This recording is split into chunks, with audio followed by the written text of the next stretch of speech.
open doors for you and your family. Wishing the best of luck to Regina and proud to support the athletes and students. OBGYN and Associates and Radiance Medical Spa. The well-known sponsor of Regina, Dr. Diane Adams, is proud to sponsor the Regal Cast. Stop by her office in Coralville for a free consultation. The Jill Armstrong Realty team would like to say they're proud to sponsor Regina and the Regal Cast. J&S Express is now your new BP station selling BP products. J&S Express is conveniently located right across from Regina, so you can stop before or after the game. Towncrest Pharmacy cares more about your health care. Located in Iowa City and Solon, Towncrest Pharmacy is proud to sponsor this broadcast. Hertina Stocker Jewelers has been your local jeweler since 1947. They can help you find that special ring for that special moment. Located in the Ped Mall in downtown Iowa City. Sinclair, heading out of town for the big Regina game? Don't forget to gas up and get some great road snacks at Sinclair in Iowa City. Kelly Heating and Air Conditioning, proud to sponsor the Athletes, Regal Nation, and the Regal Cast. For quality that exceeds the customer's expectations, contact Kelly Heating and Air Conditioning. Midtown Family Restaurant offers a family atmosphere and the best food around. Whether it's a big or small party, Midtown Family Restaurant can accommodate your next party. North Dodge Express is your stop for snacks before or after the game. North Dodge Express, proud to support the Regal Cast. Beaver Heating and Air reminds you to leave it to Beaver. When you're in the need of heating and air, call Beaver Heating and Air for your next project. The Regina Athletic Boosters invite you to become a member of the team. Contact Sean Beard and get involved supporting Regina Athletics. Regina, Tri-State area. They offer experience, service, art inventory, and long-term commitment. See them in West Liberty, Tipton, Pilot Grove, and Mount Pleasant, as well as Sigourney. Iowa City Brake handles more than just brakes. Need your oil changed? How about a mechanical or electrical problem fixed? Let Iowa City Brake diagnose your automobile and get it back on the road running like a Regal. Thank you, Ed, for getting us our Regal Cast sponsors tonight. Appreciate you listening in. If you want to let us know where you're listening from and who you're listening for, please let us know at theregalcast@yahoo.com. So we mentioned the Wapsie Valley coming in tonight, 9-1 on the year. Regina 8-1. Ed, a year ago, we were freezing about 10 miles east of here in a very exciting quarterfinal game. The Regals defeated West Branch to go to the Dome, and you think this game's going to be a similar back-and-forth affair. What impressed you about Wapsie Valley when you watched them on film today? I just got to tell you, their execution. On defense, they do a nice job of jamming up their defensive line, does a great job of creating piles and creating boulders for running backs to run through. I was also impressed with the multiple formations that Wapsie Valley had on offense. I know it's going to be a major task for our defense to adapt to the multiple set offenses that they have. It's my understanding coming into the game, Regina's made the necessary adjustments, and it's been a full and vibrant week of practice getting ready for a quality opponent like the Warriors. Yeah, Wapsie Valley in a slugfest last week against Lisbon. Didn't score until late third quarter and then scored on back-to-back possessions. One of those, a 62-yard touchdown pass from their do-it-everything quarterback, Kobe Reese. He is number 1 in the state in A football with 25 touchdown passes on the year, number 5 in yards. Flip-flop that with our own Ashton Cook, who's number 1 in yards, number 4 in touchdowns. But Ashton Cook also number 4 in rating. So we have a couple of quarterbacks here tonight that are going to put on a show. Along with that, Trevor Sauerbry, a running back for Wapsie Valley. He's going to be matched up against Theo Coley on the other side for the Regals. And the Regina offense has had a little trouble last week, Ed, in terms of getting things going on the ground. Still ended up, sizable margin. What do they need to do better this week to maybe win this one and win this one comfortably? Well, shoring up your blocking scheme is going to be everything from an offensive line perspective. We were so used to early in the year, Theo would go right up the middle, on the dives and ISOs and just simply take it 6, 7, 8, 9, 12 yards. And I think this defensive line, as I indicated a minute ago, is going to be stout. They're not as quick on their feet as some of the other opponents we've had, but they are big and they are physical. So I think in order to get Theo going, we're looking at a nice combination of up the middle and also on the outside. Obviously, we've talked all season about give him 18 inches, 12 inches, 6 inches, doesn't matter, then Theo's going to go. Coming into the game with 1,100 yards, just an amazing offensive performance by Theo, throughout the season. You look at Alec Wick, he's comes in with 1,000 yards receiving. And the Warriors are here taking on the field. A terrific crowd of faithful from Fairbanks have come down here to Regal Field Their visiting stands are completely full. They've got visiting fans from sideline to sideline all the way up and down, cars parked all over. Really a terrific playoff atmosphere here in Iowa City on a beautiful Friday night football. I mean, winter last time we saw 69 degrees kickoff, in the first part of November. We'll take it for sure. I won't have to stamp my feet like I did last year out in the cold. We chose to be out in the cold this year instead of being forced to be out in the cold last year. Wapsie Valley does bring in a heck of a wide receiver in Blade Bellis. Number one, getting a look at him. Looks like a little bit of a slot back, 32 receptions on the year, but he does have 12 touchdowns, which is just behind Alec Wick in the A standings as well. So a lot of firepower on both sides. Last week, Lisbon did run for over 250 yards against this defense.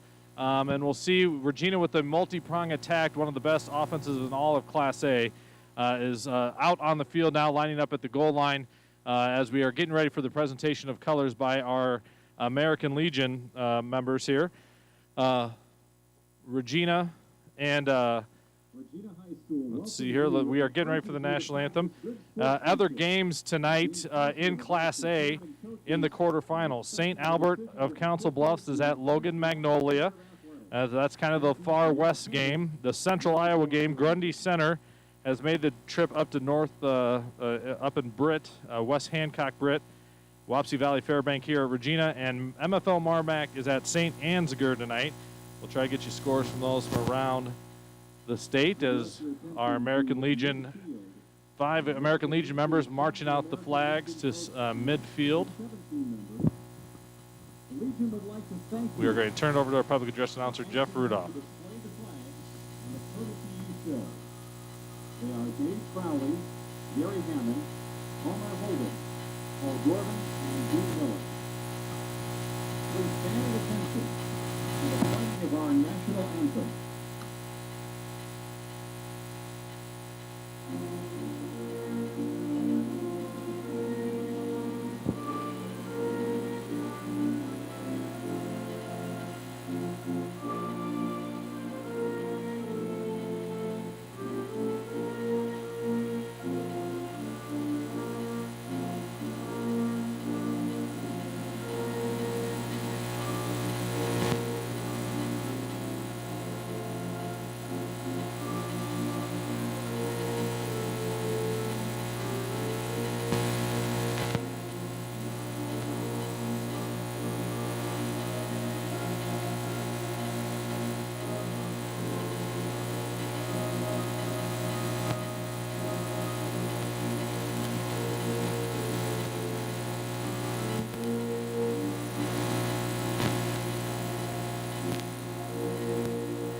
Thank you to our American Legion post for displaying the flag and colors tonight.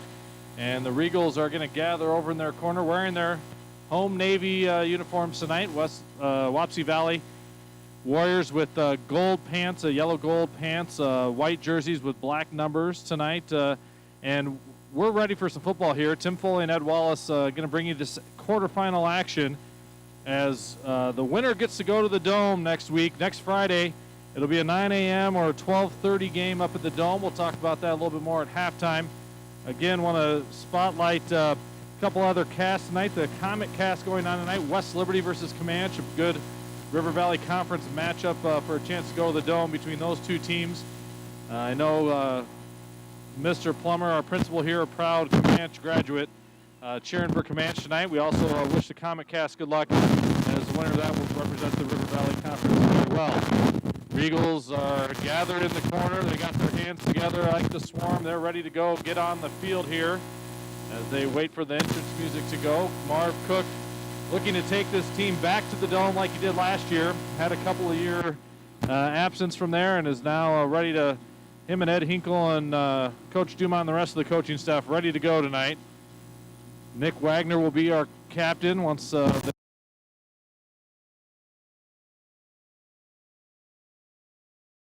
are about ready to run onto the field. Again, St. Albert at Logan Magnolia, Grundy Center at West Hancock Britt, and MFL Marmac at St. Ansgar, the other quarterfinals. And here come your Regals.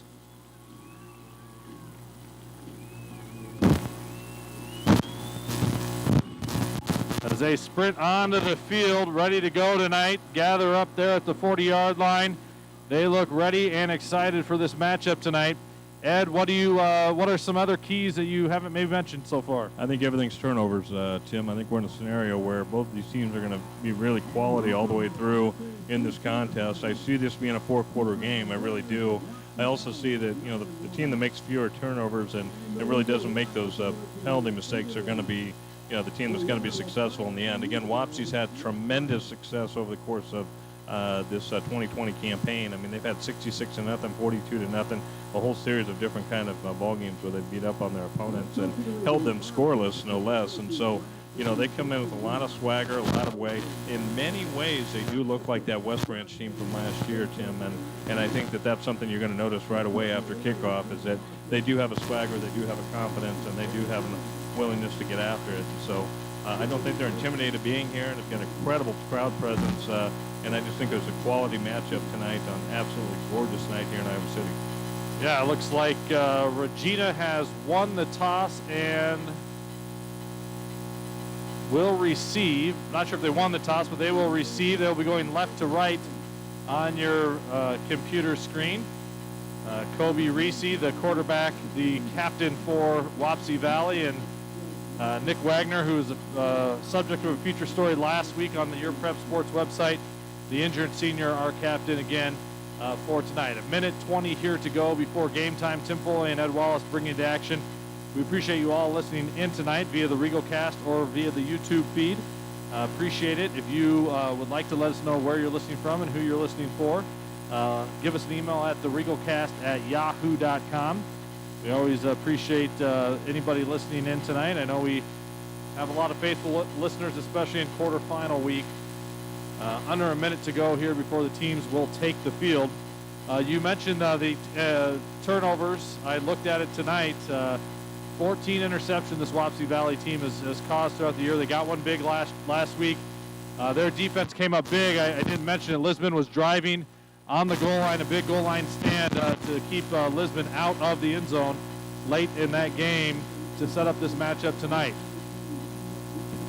Yeah, there's no question that was a terrific matchup. Lisbon had some of those injured players back and really gave them all they could handle. Lisbon, a very disciplined team as we saw earlier in the year. And then, of course, the game got out of hand. But this is a game, obviously, we're lucky that the kids have been healthy.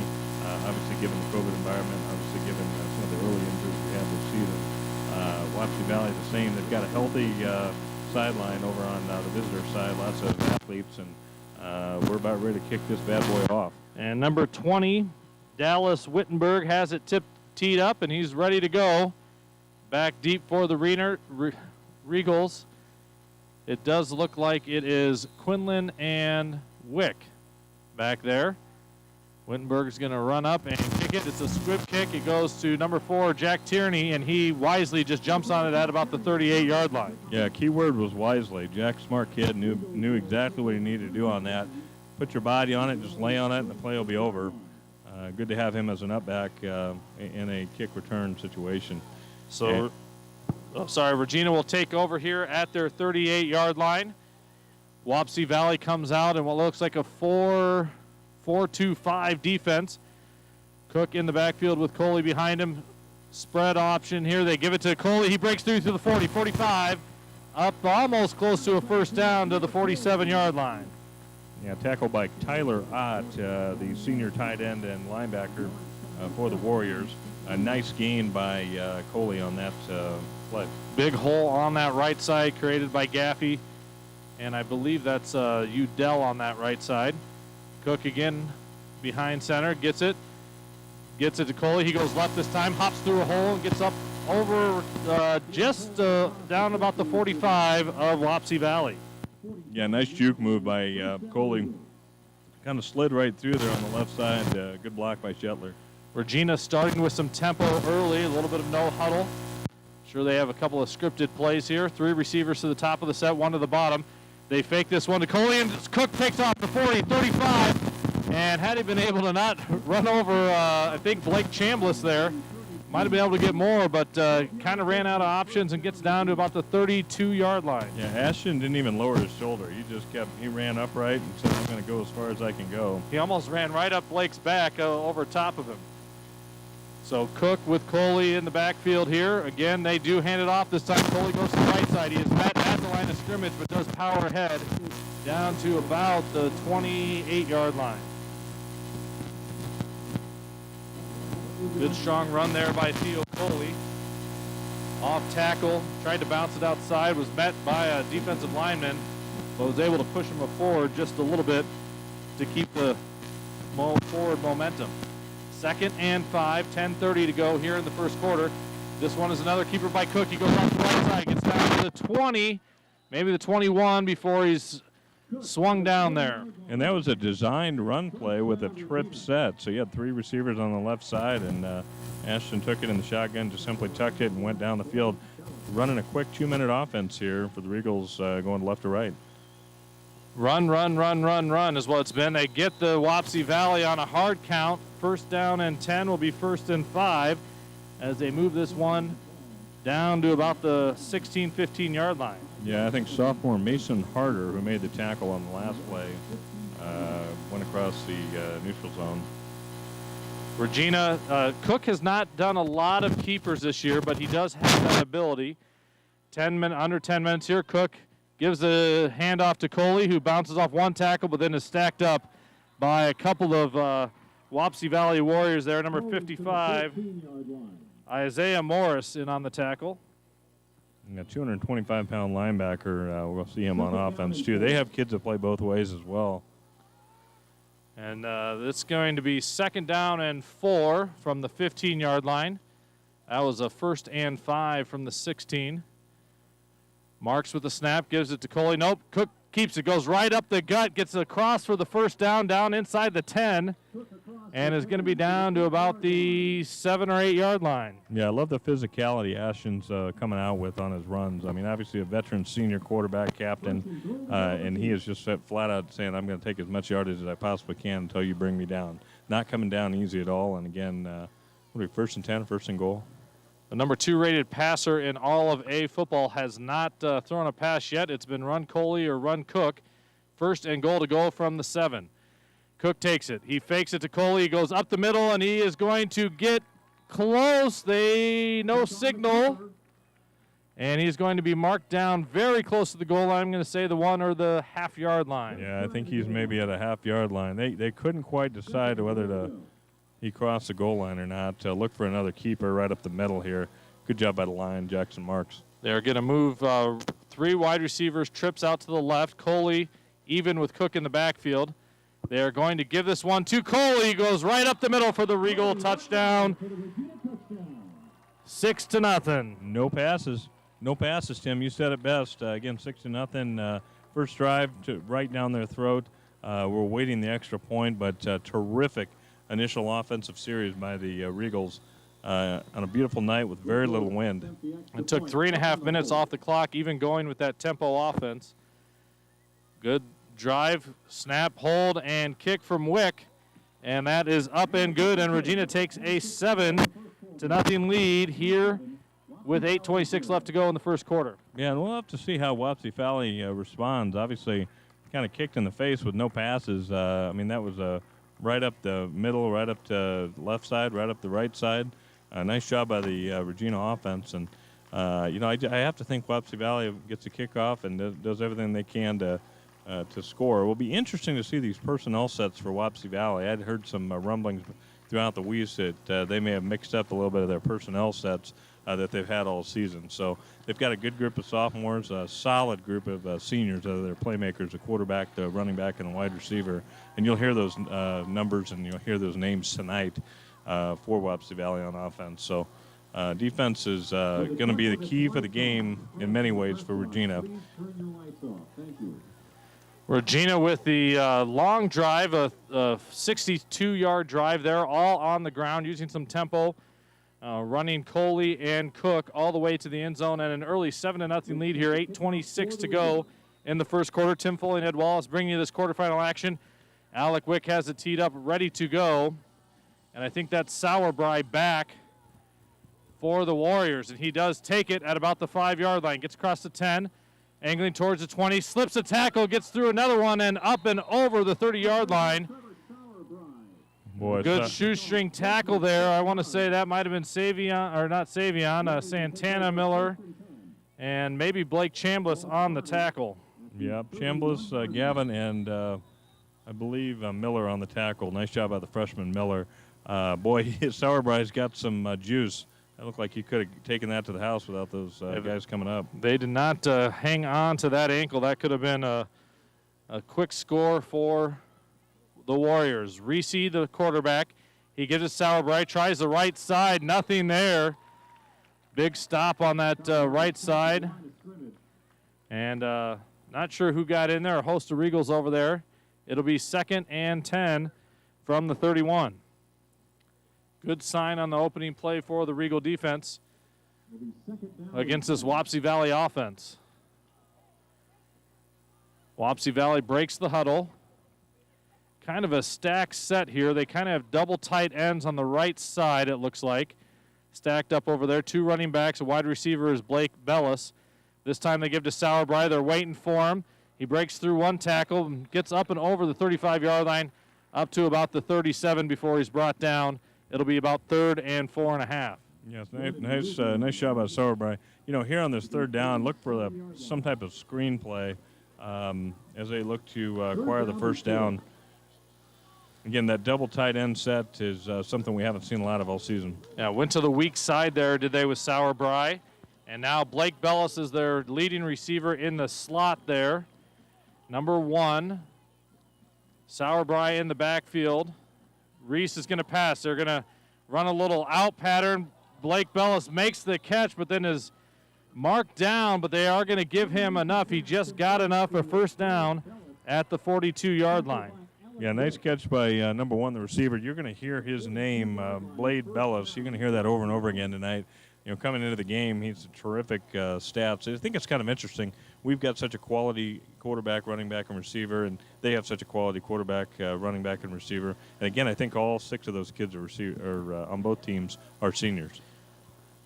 They're all playing for their chance to go to the Dome. This time, Reese has 2 to the right, and he's going to hand this up to Sauerbrei, who gets a kind of a hole, hits the hole with a lot of steam, but is brought down there by number 14. Is that over on the?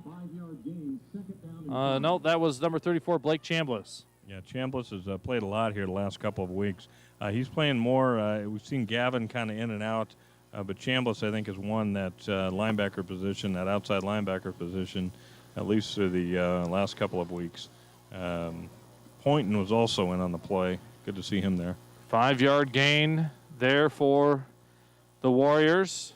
This time they again hand out to Sauerbrei, and I think that's Andy Weiss, who is right there in the hole to bring him down, number 67. This is just nothing but power football here, Tim. I mean, you're looking at basic run plays. Nothing fancy out of the Warriors starting off. Nice job there by the Regals. That was Ronan Poynton, the sophomore, who came up in the tackle. When he got up, that 68 is Weiss, sorry. Got those mixed up a little bit. And we got a 3rd and 4 here. Big play here around midfield. Wapsie Valley wants to keep the drive going. Blade Bellis in the slot. He's the guy you want to watch for. They did a little rub play. Wick comes up on him. They're going to try to go over the middle. No, a little screen pass to Sauerbrei, and he's got it, and a 1st down across the 50 to the 40, down to about the 36-yard line. They cleared everybody out, and Sauerbrei was wide open on the screen. Yeah, nice job. They love those screens, as I said before, on the 3rd downs, as many teams do. Again, they caught that ball right in front of the Regina bench, and, of course, you can hear some barking down there by the defensive coaches looking to make the adjustments. We're seeing some personnel changes here. Poynton is out. They're putting Levi Quinlan in the ballgame, as well as Jensen in the ballgame.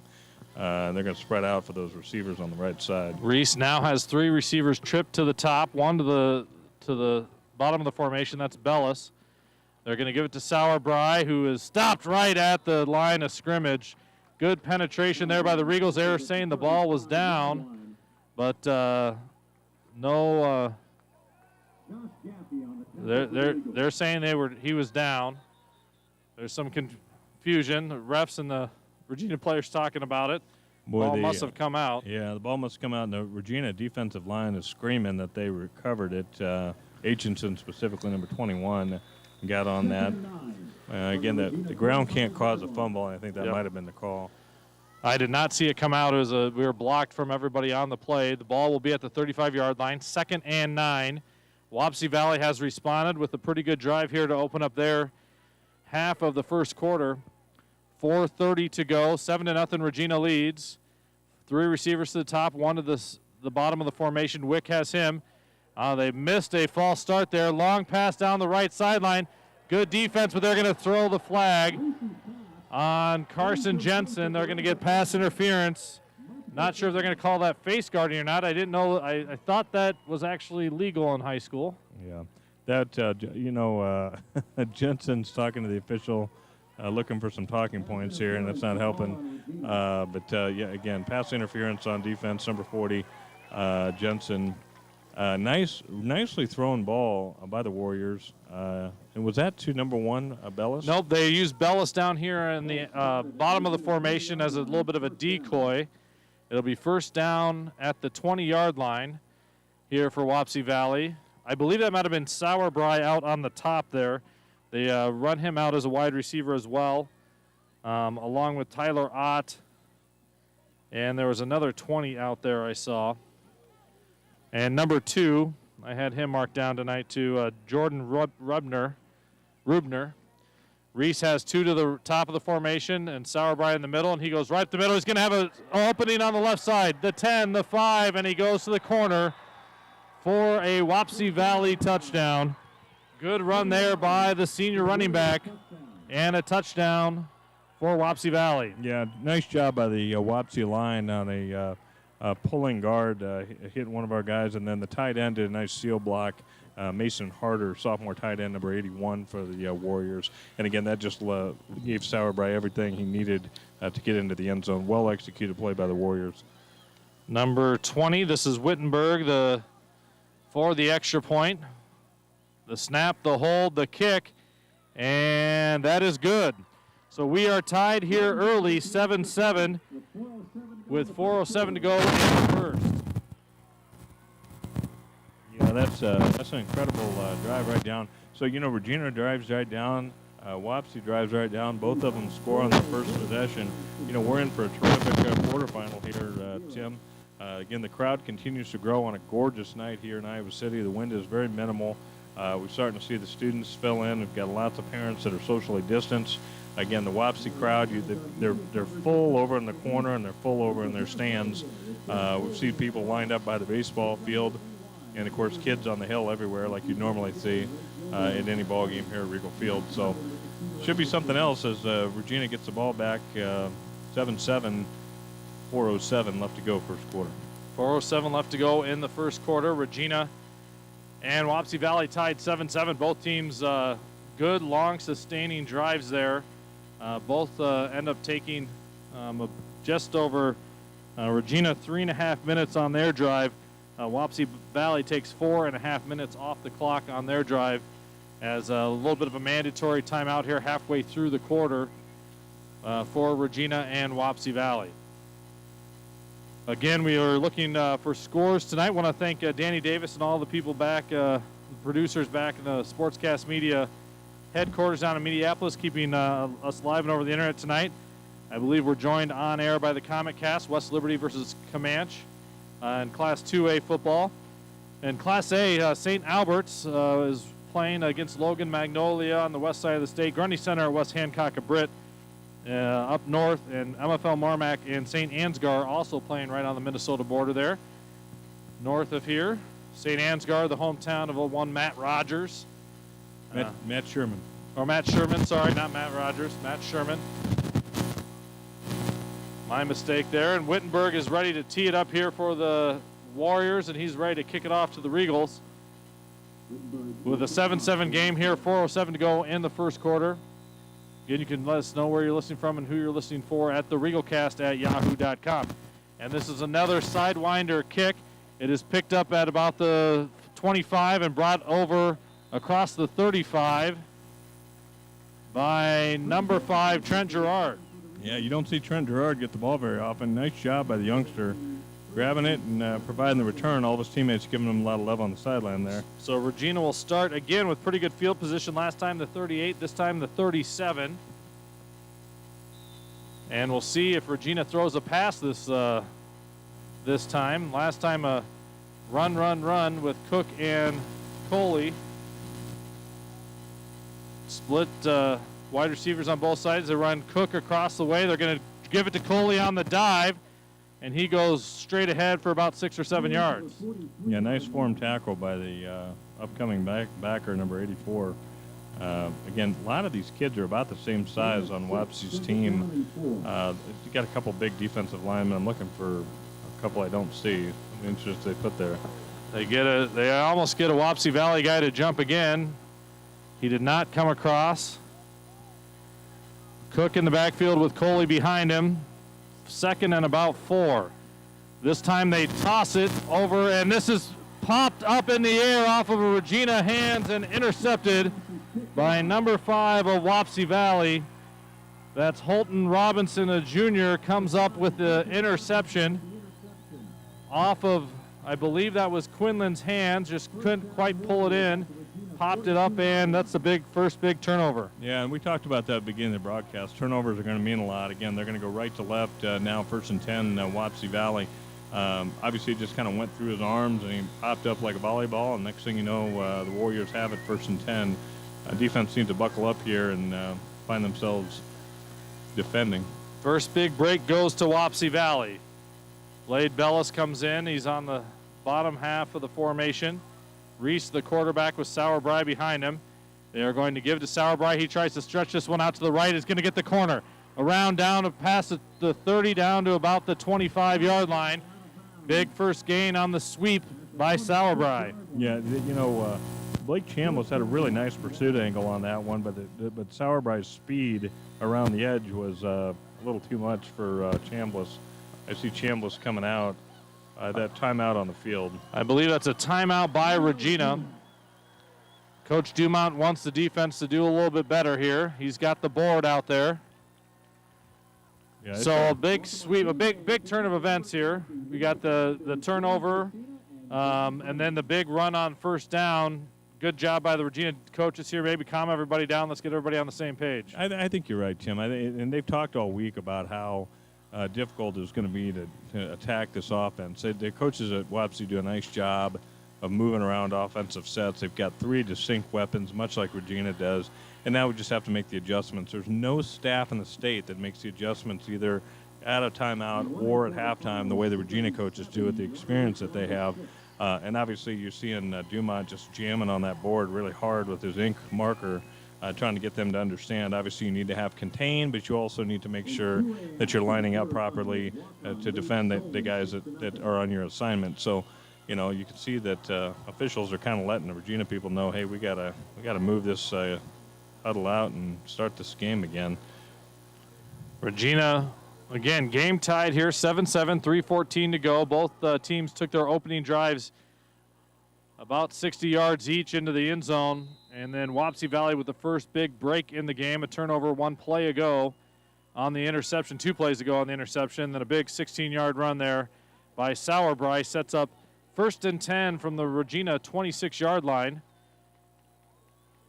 Kobe Reese, the quarterback, has 2 running backs with him, a tight end on the right side, no tight end on the left side, and Blade Bellis, the wide receiver. He is going to look to pass to Bellis. Corner pass into the end zone, and it is caught over Alec Wick, a touchdown for Wapsie Valley. Well, unbelievable throw, unbelievable catch. Kind of an acrobatic catch by number 1, Bellis. We talked about him coming into the ball game, and I mean to tell you, Wapsie Valley has no fear. They're throwing it up in the air. They're throwing it up against our best defensive backs and saying, here, we're going to throw our best at your best, and let's see what happens. Again, touchdown Wapsie Valley with the extra point coming. And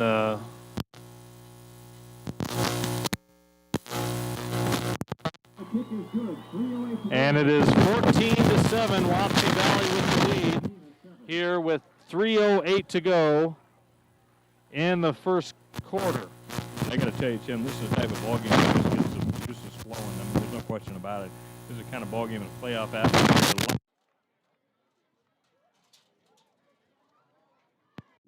But what I'm seeing is that everybody's performing at a high level. It's, again, these little teeny things like turnovers become a big deal, and it gets some so oddest-looking turnover, right? It's not like a regular interception. We have one of our best receivers kind of has it in and out of his arms. Next thing you know, it's popped up like a volleyball. And, again, they capitalized on the turnover. And that's the key there. You can get those turnovers and not capitalize them on nothing really happens. But Wapsie Valley with the early momentum now, Regina's going to have to get it back. Wittenberg, they have not shown that they want to kick deep to Regina. And if you remember last year, I wouldn't want to kick deep to Alec Wick either, as he brought the heroics last year. And Wittenberg has kicked 2 squib kicks here. 3:08 to go, 14-7 Wapsie Valley, and this one is kicked deep. And Wick is going to let it bounce, and it goes into the end zone for a touchback. Eagles take over 1st and 10 from their own 20-yard line. Well, you know, here we go, Tim. 1st and 10 headed left or right on your computer screen, radio dial, whatever you're working with. And I got to tell you, I'd like to see our guys start to air it out. I don't see our weapons out downfield getting to the 2nd and 3rd level. You know, there's a part of me that wants to see us respond in kind. Yep, I agree with you on that as well as just maybe a slow couple of runs here, get us established, and then let's get going. Although you don't want Cook to be sitting back there thinking about that interception, although probably not on him on that last play. 2 receivers split to both sides. They're going to bring Wick in motion, and they are going to give it to him on the sweep. He gets it to the 20, tries to step out, gets up to the 25, and about a 6-yard gain for Alec Wick on the jet sweep. Yeah, we had to have a little bit more yardage. Our 2 guys, Aitchison and Coley, they need to sustain their block on those sweeps for additional yardage. See if they do that the other way. I could see them doing it on the wide side of the field. They have run that with Quinlan as well, and that will help open up the middle of the field for some runs as well. Cook and Coley in the backfield. They bring Chambliss in motion this time, and they do give it to Coley. He breaks through up to the 30 and across for a first down, and is swung down by Sauerbry at the 31. Yeah, that dude's a baller. That Sauerbry is a baller. That guy can tackle. That guy can run. He's on his toes the entire time. Good-looking athlete. Again, form tackle on Theo, and he's kind of looked at him a little bit. And they got a little moxie out here. What you'd expect from a quarterfinal matchup going back and forth between the 2 teams. Regina pulls in their wide receivers into a sort of tight set here. Cook has Coley even with him. 1st and 10 from the 31-yard line. This one is a stretch play to Coley. He's going to try to get outside. 11's out there. Coley breaks 1 tackle, but then is knocked down after gain about 1 on the left side. Well, I can hear the Wapsie crowd through my headphones. I mean, they are into it. They're absolutely into it. Big game for them. Regina and Wapsie Valley have never played in the quick stats era. Not sure if they played previous to that. Cook has 3 wide receivers to the near side of the field, which with the most room. Wick solo coverage up top. Cook is going to keep it. He hops through the hole, gets up and across the 35 to about the 36-yard line, and Regina will face a 3rd and 4. I believe just their 2nd 3rd down of the game. 3rd down and 5. Not even sure if we got to 3rd down on that first drive. And we had one, no, first 3rd down of the drive of the game, 3rd and 5, under a minute to go in the first quarter. Wapsie Valley up 14-7 against Regina. This is a screen pass over to Aitchison. He makes one guy miss, gets upfield across the 45 and up to the 46-yard line. Great little nifty move by Sam Aitchison to get Regina the 1st down. 1st down, Regina. Yeah, and that's what we needed. That's exactly what we needed. Nice little move there. Good to get a couple other people involved. Sam Aitchison with a nice move. Stutter step and made the guy fly right by. And now Cook with Coley in the backfield. Receivers to the top are Quinlan and Wick. They fake it to Aitchison. Coley now gets through the line and puts his head down And that's a first down. Wow, he just bowled over their linebacker that came up to meet him head on. I mean, Coley had a little extra energy on that and just bowled him over. Put him on his back, put his shoulder blades down, and kind of slid. 8 seconds left to go in the quarter. See if Regina gets this one off. 14-7. Aitchison in motion. They hike it. They do give it to Coley up the middle. He stutter steps, waits for the hole to develop, and gets about 5 or 6 yards there before he stood up. And the whistles blow. So that will be the first quarter. Regina will have a 5-yard gain down to about the 37-yard line. We are going to pause for the first quarter break here. Regina down 14-7 to Wapsie Valley, but on the move here are the Warriors. Yeah, no kidding. That's something else. So far, so good. I mean, very physical, very clean, except with the exception of the turnover. Have we had any penalties? No penalties. Yeah, we had one offsides on Wapsie Valley on that first drive that gave them a 1st and 5. Looks like the officials are asking Bryce Smines to take care of something over in the corner of the field there. Not sure what's going on, but do want to bring in our Regal Cast sponsors tonight. Jeff Rudolph of Edward Jones, Dale Howard Auto Center in Iowa Falls, Locals Love Us, Bankers Advertising and True Art, Chris Shooter Lehman Realty, LKR Realtors, OBGYN Associates and Radiance Medical Spa, the Jill Armstrong Realty Team, J&S Express, Towncrest Pharmacy, Hertine and Stocker Jewelers, Sinclair, Kelly Heating and Air Conditioning, Midtown Family Restaurant, North Dodge Express, Beaver Heating and Air, the Regina Athletic Boosters, JJ Nickting, and Iowa City Break. We appreciate all of you keeping the Regal Cast live and over the internet to you. We appreciate all you listeners out there. If you want to let us know where you're listening from and who you're listening for, give us an email at theregalcast@yahoo.com. Tim Foley and Ed Walls bringing action as we start the second quarter. Wapsie Valley up 14-7. Regina driving here at the 37, 2nd and 6. Wick is going to get this pass from Cook. He is met almost immediately and brought down. A good solid tackle there by Dawson Schmidt, a sophomore. But it'll be 3rd and 1 for the Regals. Yeah, one thing Wapsie Valley does well is they are very physical. They get off their blocks, and they do a nice job of tackling, form tackling. And I think that's probably served them well to get to a 9-1 record coming into this contest. 3rd and 1, Regina. 2nd, 3rd down. They're 1 for 1 on 3rd down so far tonight. They give it to Coley, who stutter steps, and he's met at the line. It took 3 of them to keep him back, but that's going to keep him from the first down. Yeah, and maybe lost about a half yard. They're going to get him up to the line of scrimmage or not? Yep. Yeah, our guys are going to have to sustain their blocks. We're going to have to get to that next level of physicality here. Regina not wasting any time, going with the spread formation. Hurry up offense, trying to get him on maybe a hard count, and didn't work. Cook and Coley in the backfield. Another hard count, nothing going. 10:53 to go in the game. Coley goes to the opposite side. He's on Cook's right. They're going to throw a quick pass to Wick, who just backs up. He already had the first down, but he just started backpedaling like he was playing defense and gets it down to about the 26-yard line. Yeah, those are the strange athletic moves we sometimes see Alec do, and it's just freak athleticism. You know, it's all soccer. That reminded me of a soccer guy backpedaling, trying to stay with someone, just like a cornerback might do as well. Yeah.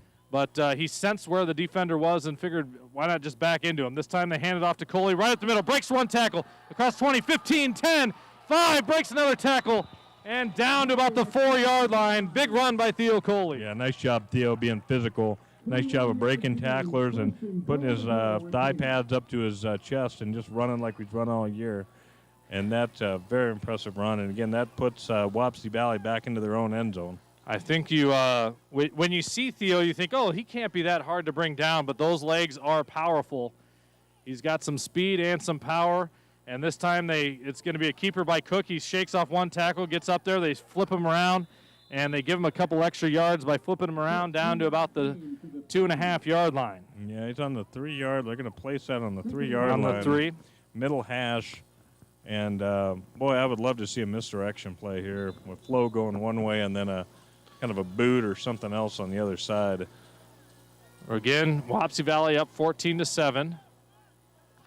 Aitchison, Quinlan, and Chambliss trips close in on the right side of the formation.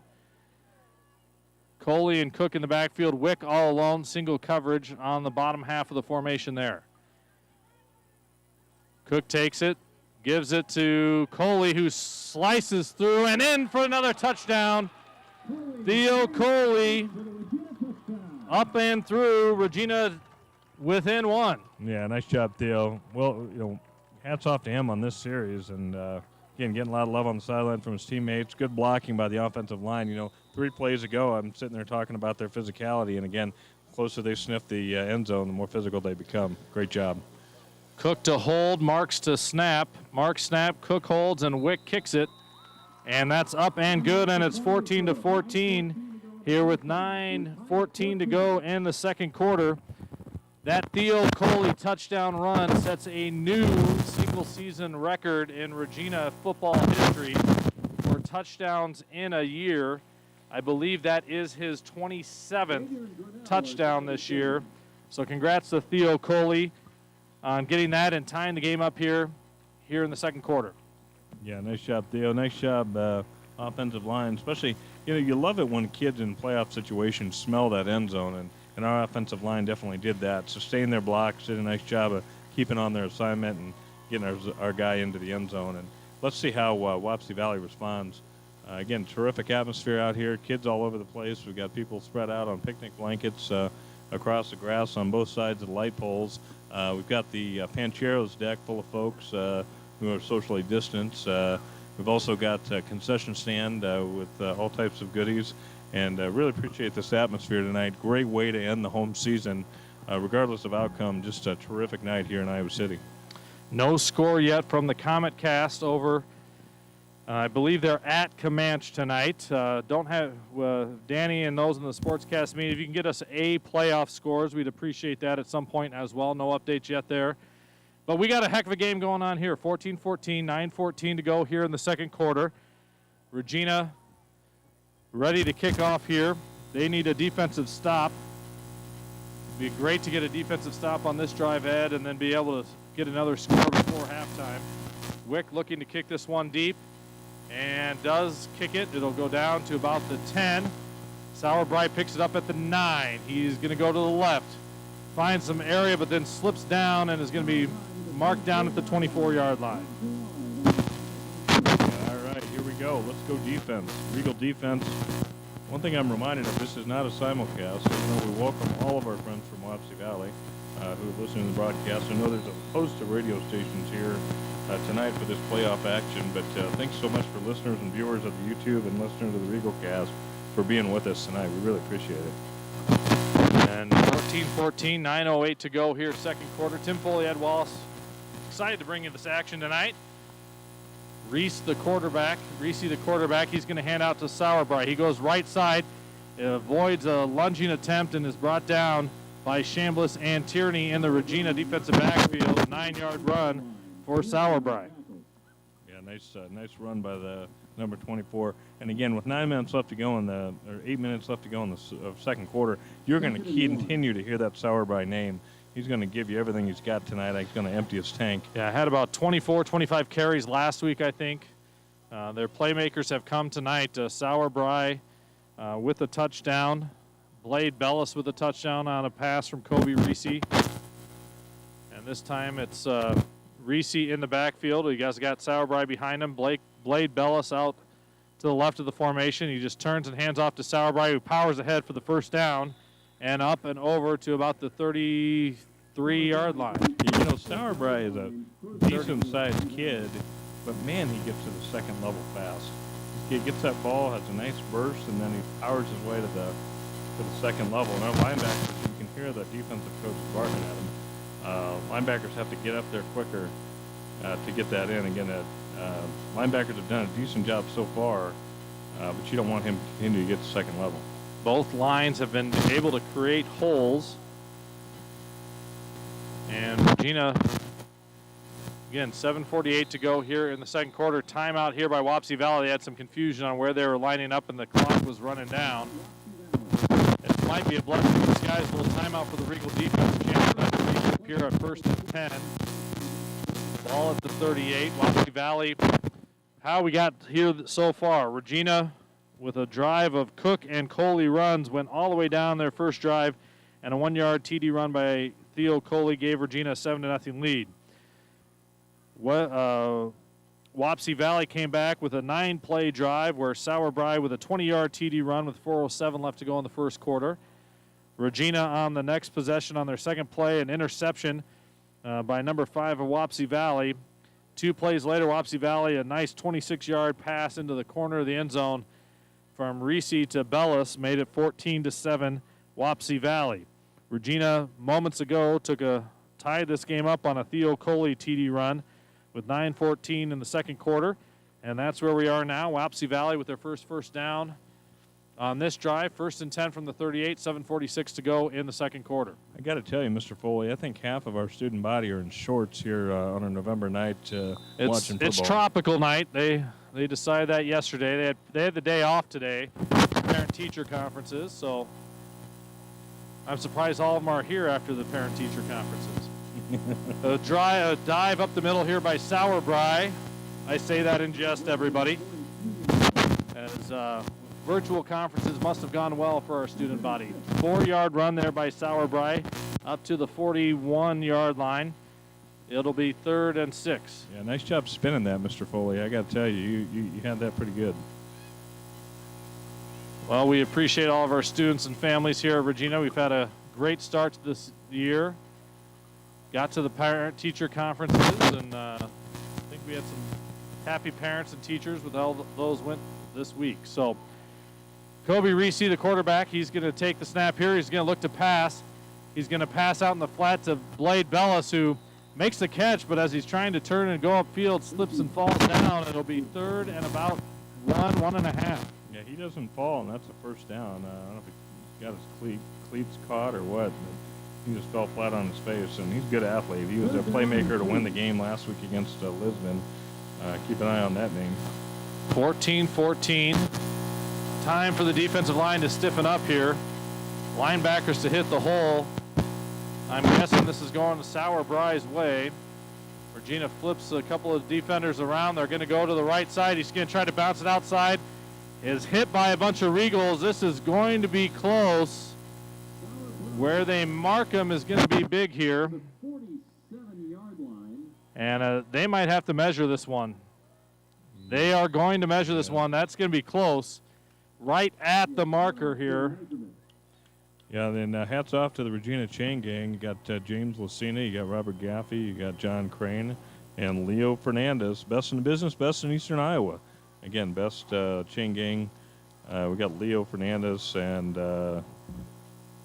who's that? Robert Gaffey out there trying to help the team a little here. They're going to be just a little bit short, it looks like. So big call here, 4th and just inches. If you have Nate Stanley, you just do a quarterback sneak, right? Well, they've got weapons, man. What do you call here, Tim? I would do a sneak. There's no doubt this is a sneak opportunity here. If you have faith in your offensive line, I think you go with the sneak or a quick quarterback draw, quarterback dive almost. Not sure if Reese's done a lot of dive. He's got some stats in the rushing game. He's going to get under center, and he's going to go ahead. And, oh, that might be a false start as flags come out. Yeah, I think that's motion on the offensive line. Motion on the offensive line is going to back him up. That's a big penalty. Regina was there. Looked like he did get power ahead for that. Wow, I think Aitchinson's doing cartwheels out there. I mean, our defense is getting pumped up as a result of the penalty, as a result of the stop. That was illegal motion, right, is how he motioned that with the arm waving. It wasn't a false start. So Correct. This is going to back them up to about the 43-yard line. And they're going to be in punt formation. And they're going to punt this one away.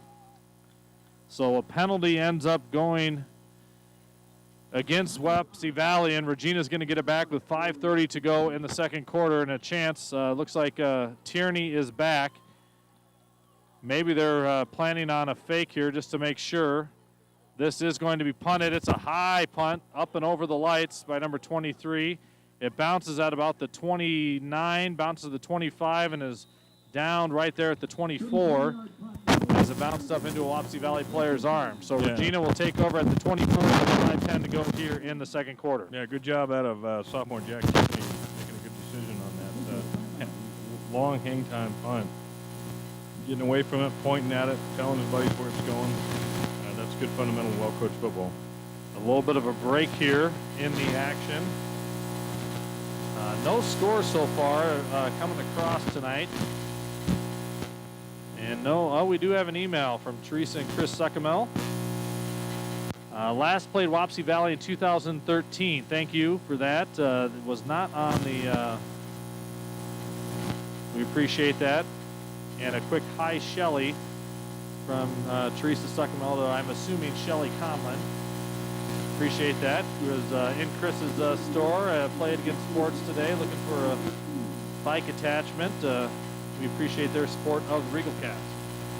Another question about it. Wapsie Valley has state championships in 2012, 2007, 1997, 1987, and 1986 respectively.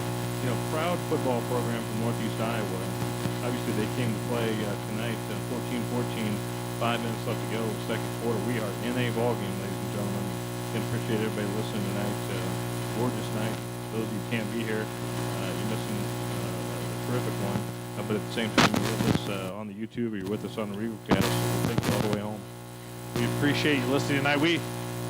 This is a chance here, Ed, maybe a statement maker. Regina will have to kick off at the start of the second half. So a chance here to go up a touchdown would be big.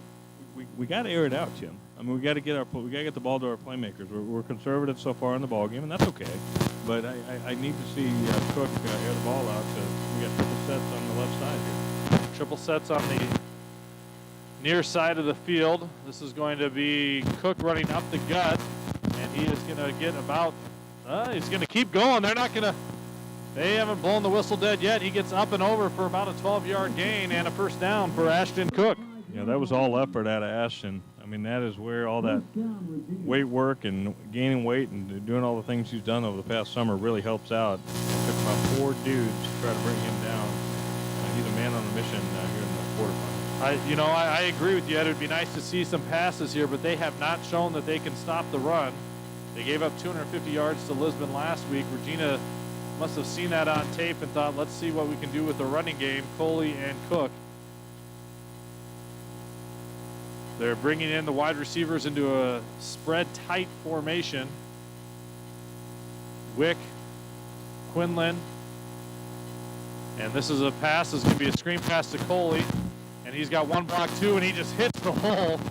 Bounces a couple of Wapsie Valley defenders off of him and up to about the 42-yard line. Yeah, great block by Alec Wick on that play. Sprung Coley for 3 additional yards. It'll be 2nd and 4. A little swing pass out to Coley. This time they go to the top side. That's Jensen and Quinlan and Aitchison to the top. Wick down here. He looks like he's getting double covered. They do hand it off to Coley. Breaks free across the 50 and down to about the 46-yard line. Yeah, terrific seal block out of Shetler right there, number 75. Caden Shetler just sealed that right there, and Coley came right up at the back end. I'm loving this line play right now. You know, I talk about the physicality of offensive line, but I also love the technique right now.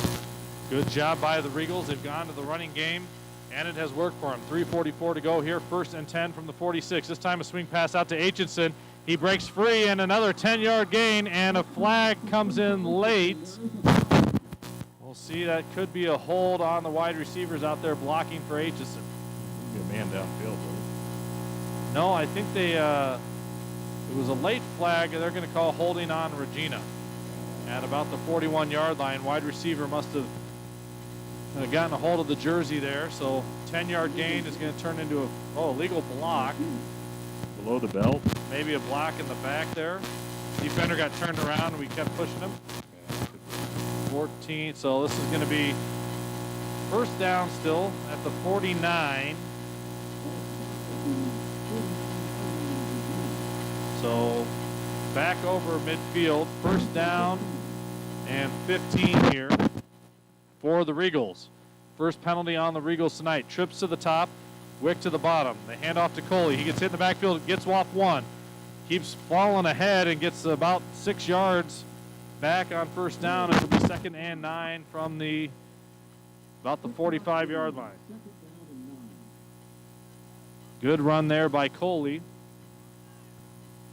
We got MFO Marmac is up 14-0 on St. Ansgar. That is a shocking score. Mel Marmac visiting Ansgar up there. Cook with the snap. He looks to pass. Looks downfield. Has a wide open Levi Quinlan who catches it at about the 32-yard line. And Blade Bellis is there to wrap him up. But Regina with the first down at the 32. I think we got some buzzing. I'm getting some of the viewers saying we've got buzzing. We'll have to check our board here. Let us know if the buzzing goes away. Appreciate our faithful listeners and viewers. Is it through the Regal Cast or is that through the YouTube channel? I'd like to know that as well, just because we did try to fix the audio a little bit on the YouTube. This is Cook. He hands it off to Cole. No, he keeps it. It goes off left side. Is across the 20, down the 15, the 10. Stiff arm to the 5, down to the 1-yard line as he's pulled down. What a run by Ashton Cook. Wow. Man, he's jacked up. I love it. Absolutely love it. See that emotion on the field. Love to see the senior quarterback get him to the 1-yard line. And we do have a Regal down on the right side of the field. Trainer's coming out. Unfortunately, looks like someone's grasping the knee down there, but I don't have a number. But Regina gets down to the 1 on an Ashton Cook run. Thought he was going to hand that one off. Instead kept it and goes off to the left side. Looks like Shetler. And rumbles and tumbles all the way down to the 1-yard line. Yeah, that'd be our guard. Our guard, Caden Shetler, number 75, down on the 20-yard line. Clutching a knee. He's got good help down there. And I hope that's not serious. Hopefully it's just... Could be a calf, too. It was kind of grabbing that front leg. We'll see. We don't want to speculate on any injury, obviously, but 14-14, 2:30 to go here in the second quarter. Regina has the ball, 1st and goal at the 1-yard line. So my folks tell us that it's probably YouTube. It might be YouTube audio. YouTube, I gotcha. Okay. We'll continue to work on that. We'll continue to work on it. I know we're outside here and trying to get that audio set and ready to go. I've got one person telling us it's good now. So if it changes, let us know. And and in the final analysis, it's Mr. Foley's fault. So it's always my fault. That's right. That's right. And again, Regina on the doorstep here. 2:30 to go in the second quarter. Wapsie Valley and Regina in a back and forth game. 14-14. Looks like this is Shetler. He does. Is that Shetler? Number 75. Yep. He's getting up and walking off with some help from his teammates. Yeah. Good to see that. Good to see. Johnny James in the University of Iowa Sports Medicine Department. I want to give a shout out to them. They provide wonderful service to us here at Regina. Johnny's been here now, oh gosh, it's been 7, 8, 9, 10 years helping out with the University of Iowa Sports Medicine. They provide us with all sorts of services out here with our athletic training program, and we appreciate their work. And Regina will be down an offensive lineman here, but we're on the doorstep. 1st and goal from the 1 after an Ashton Cook run. So far, Theo Coley with 2 touchdowns on the day. You know Cook wanted that last one. He was fighting for it. He was dragging people down to the 1-yard line, and they finally got enough people to back him kind of out of bounds. So 1st and goal at the 1. Coley goes up. Looks like they're just going to try to power this one up.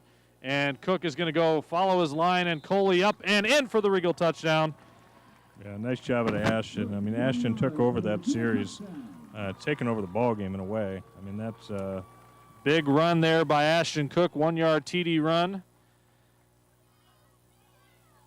With 2:18 left to go here in the second quarter. All right, we're waiting the extra point. Man, it continues to fill in. Nice to see people out tonight. Kick is down. Oh, they blow it dead here. Flags come flying in on the extra point. Looks like number 1, 2. They're telling number 1 he has to go off. I'm not sure what that is. Substitution issue, you think? Maybe didn't have his mouth guard in, and he has to sit out a play. I don't know. It looked like the referee pointed to his mouth. I don't know what that was about. You got blood. Might have blood in the teeth. Yeah, maybe a blood or something. Yeah. Marks to snap, and we had offsides on Wapsie Valley as they came across. There was a little bit of a bad. That was lucky for Regina, a little bit of a bad snap, but that might also have been caused by the offsides. Offsides on the Warriors, half the distance to the goal line. And Regina looks like they're going to go for 2 here. Yeah, now they got the personnel. Jackson Mills. Might as well, right? Jackson Mills is in. Poynton is in. Asinson's in. Coley's in. Why are they throwing that out? Is that a No, cheat? they're saying PAT. They're still going PAT. Okay, get Mills set. They're just trying to get the right people in, I guess. Okay, that was confusing. Yep. Nope. Now they're going to go for it. Oh, and a false start by Regina. Oh, that's got the Wapsie crowd all jacked up. So they had Wick, they had the PAT, and then they tried to do something a little bit creative, trying to get him to get off sides, and instead we jumped. And now I'm assuming we're going to kick this one. I like this. I got to be honest with you. I like the creativity. I like the opportunity there. So Cook will be the holder, Marks the snapper, and Wick the kick. Ball is down, and the kick is no good. So that's going to leave the score at 20-14, a missed PAT by Regina. Maybe a little too creative by the Regals there, but Regina does take a 20-14 lead. You know, those are the type of things, Tim, that you think about in really close football games. It's PATs and, you know, should these type of things go to OT or, you know, should you be down by a point with time expiring? I mean, you hate to forecast like that, but, you know, it's always stuff like that where you look back on the game. Hopefully that doesn't come back to bite our beloved Regals, but interesting set of events on the point extra attempt. Well, it looked like last week both teams had gone for 2 in the for the first touchdown between Lisbon and Wapsie Valley, and then Wapsie Valley ends up winning the game. But what it, you know, if Regina scores again, they get a 2-point conversion. It's all a wash. It doesn't matter. But it will be looming and hanging out there. Regina up 20-14, 2:18 to go here in the second quarter. Regina with Alec Wick ready to kick off. This is Sauerbry back deep. They kick this one short. It is caught at the 19 by number 5, and he is hit right away by Ronan Poynton, and he is going to wrestle him down. He gets up to the 26. Holton Robinson with the return to the 26. Yeah, Poynton does not play like a sophomore. You know, he had eligibility issues, you know, with the transfer playing early in the year, but boy, he's played like a veteran the last 2-3 games. One score update, MFO Marmac 14, St. Ansgar 7. Again, 2:28 left to go in the first half. Again, thanks to our friend Ray Colony for helping us out with the scores here tonight. West Liberty down 21-0 to Comanche in their game. Thank you for the Comic Cast for that score update. Reese, the quarterback, he hands it Sauerbry. I was going to say Sauerbraten for a second, sorry. Sauerbry, and he is knocked down by Poynton. 2 big plays in a row for a 1-yard loss there, and it'll be 2nd and 11. Poynton just came right across and took him down as they tried to run that dive off guard play. Trap play. This is Reese. He's going to throw deep. He's got a wide receiver open, but overthrows him by about 5 yards down the field. That was number 23, Tyler Ott. Had him breaking free, and had that been on point, that might have been a touchdown. But instead, we got 3rd and 11 here coming up. You know, Aitchinson stuck with him for the most part. He was closing fast, but kind of got up there at towards the end there. Towards the end, he was closing in. Might not have gotten all the way in. Had it been on, would have been a nice catch. That quarterback throws a very pretty ball. Not as pretty as Ashton, but a very pretty ball. So 1:37 here to go in the quarter. A timeout by Wapsie Valley. They got 3rd and 11. you think that if you want to get the first down, you might be passing it here, but you don't want the clock to stop and have to kick this off to Regina, and you know how fast they can score. So do you just give it to Sauerbrei, make Regina use one of their timeout? We got 2 left. Well, one of those third downs, if you think about in the first quarter, they did one of those sideline bubble screens to our sideline, and that went for like 9 yards. So you could, I mean, Sauerbrei's ripped off a couple 12-yard runs here. You could do that again. Regina probably looking to protect that pass, so we'll see what happens here. You know, the other thing you could do is if you're Wapsie Valley's offense is try to draw the linebackers in somehow and throw it over the middle. We haven't seen that. All of their pass plays thus far have been go routes down the sidelines. If you do something over the middle, you may be able to exploit the linebackers. Again, the linebackers have had to adjust to multiple formation sets throughout this contest, throughout their preparation in the week too. So, you know, would they be able to be bit? I don't know. Looks like if you look at their passing throughout the year, they complete about 55% of their passes, but they do have quite a few yards. So I'm assuming they like those downfield strikes. They spread everybody out, 2 wide receivers to the top, 2 wide receivers to the bottom, and Regina takes a timeout. He didn't like that. Dumont didn't like the formation. Didn't like the formation. he didn't think they were ready for it. Nope. Whether it was Regina wasn't not in position or he just was a little worried about what was going on there. Yeah, that's not a bad timeout here with 1:37 to go, even though it takes one of ours away.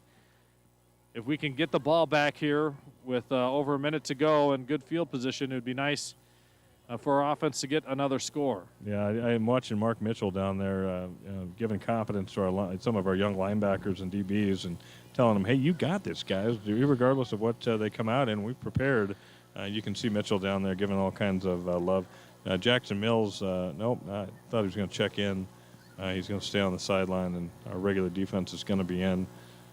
Poynton has been really kind of a force on defense. I haven't called Udell's name as much as normal. You know, starting to find Udell's getting wrapped up a little bit. He needs to shed his blockers here, obviously in the second half too. But so far so good. Backers haven't gotten bit. I want to say hi to Shelly Conlin and Steve and Glenda Howard, Nick Wagner's grandparents listening in tonight. Both of them, thank you for listening, all of you. We appreciate Regina 20-14 here, 1:37 to go. 3rd and 11. Reese is back. He's facing pressure, steps up, gets away from it, throws it downfield deep, and it's incomplete. A little bit of contact downfield.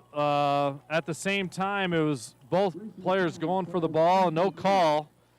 And Regina will get the ball back here with 1:30. That was Carson Jensen on the coverage. And I think I'm going to venture a guess here. They did not call that because the wide receiver stopped first. Yep. Carson stopped, and then the wide receiver backed into Carson, trying to catch that pass. Yeah, Carson looked like he was stealing a car, and he put his hands up as fast as he could. Regina puts no one back on the punt coverage here. Looks like they're going to try to go for a block. There's only one up back for Wapsie Valley. They drop back again. They do go for the block, almost get it. Punt goes sideways, bounces at the 49 and gets a 20-yard bounce down to the 30. A big 21-yard bounce there on the punt formation.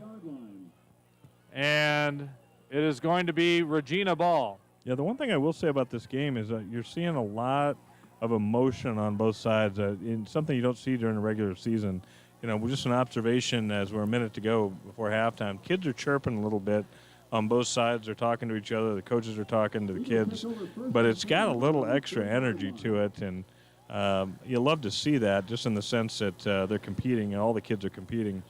You just want to make sure the sportsmanship stays good. 1:19 to go. Regina with the ball on their 30-yard line, looking to get a score before halftime. Cook rolls out to his right. He throws it on the run, almost intercepted there. A good attempt by number 11, Ethan Oltroge. He got up there. Pass was intended for Quinlan, I believe, and incomplete. Yeah, Oltroge he had it in his hands, had it on his gloves, and we're lucky we didn't get that intercepted. So Regina again, 1:13 to go here. Maybe Coach Hinkle thinks something exotic here. Maybe a little, I haven't seen a big swing pass or a screen pass, 1 or 2 here. Nope, they're going to run this one to Coley. He's going to get stacked up at the line, but gets a couple extra yards before being knocked down. It'll be 3rd and about 7 or 8 here. Yeah, it's not quick from officiating. It's not quick whistles. I mean, they're letting them drag a little bit and complete the plays. So clock under a minute, 51 seconds to go. Regina up 20-14, 3rd and 8. They took their shot downfield a little bit. Wouldn't be surprised if they take another one here, although they want the clock to be in their favor. They got one timeout left, does Regina. Trips to the top. Wick down here. He's got double coverage. Good pressure on Cook, but he wiggles away from it.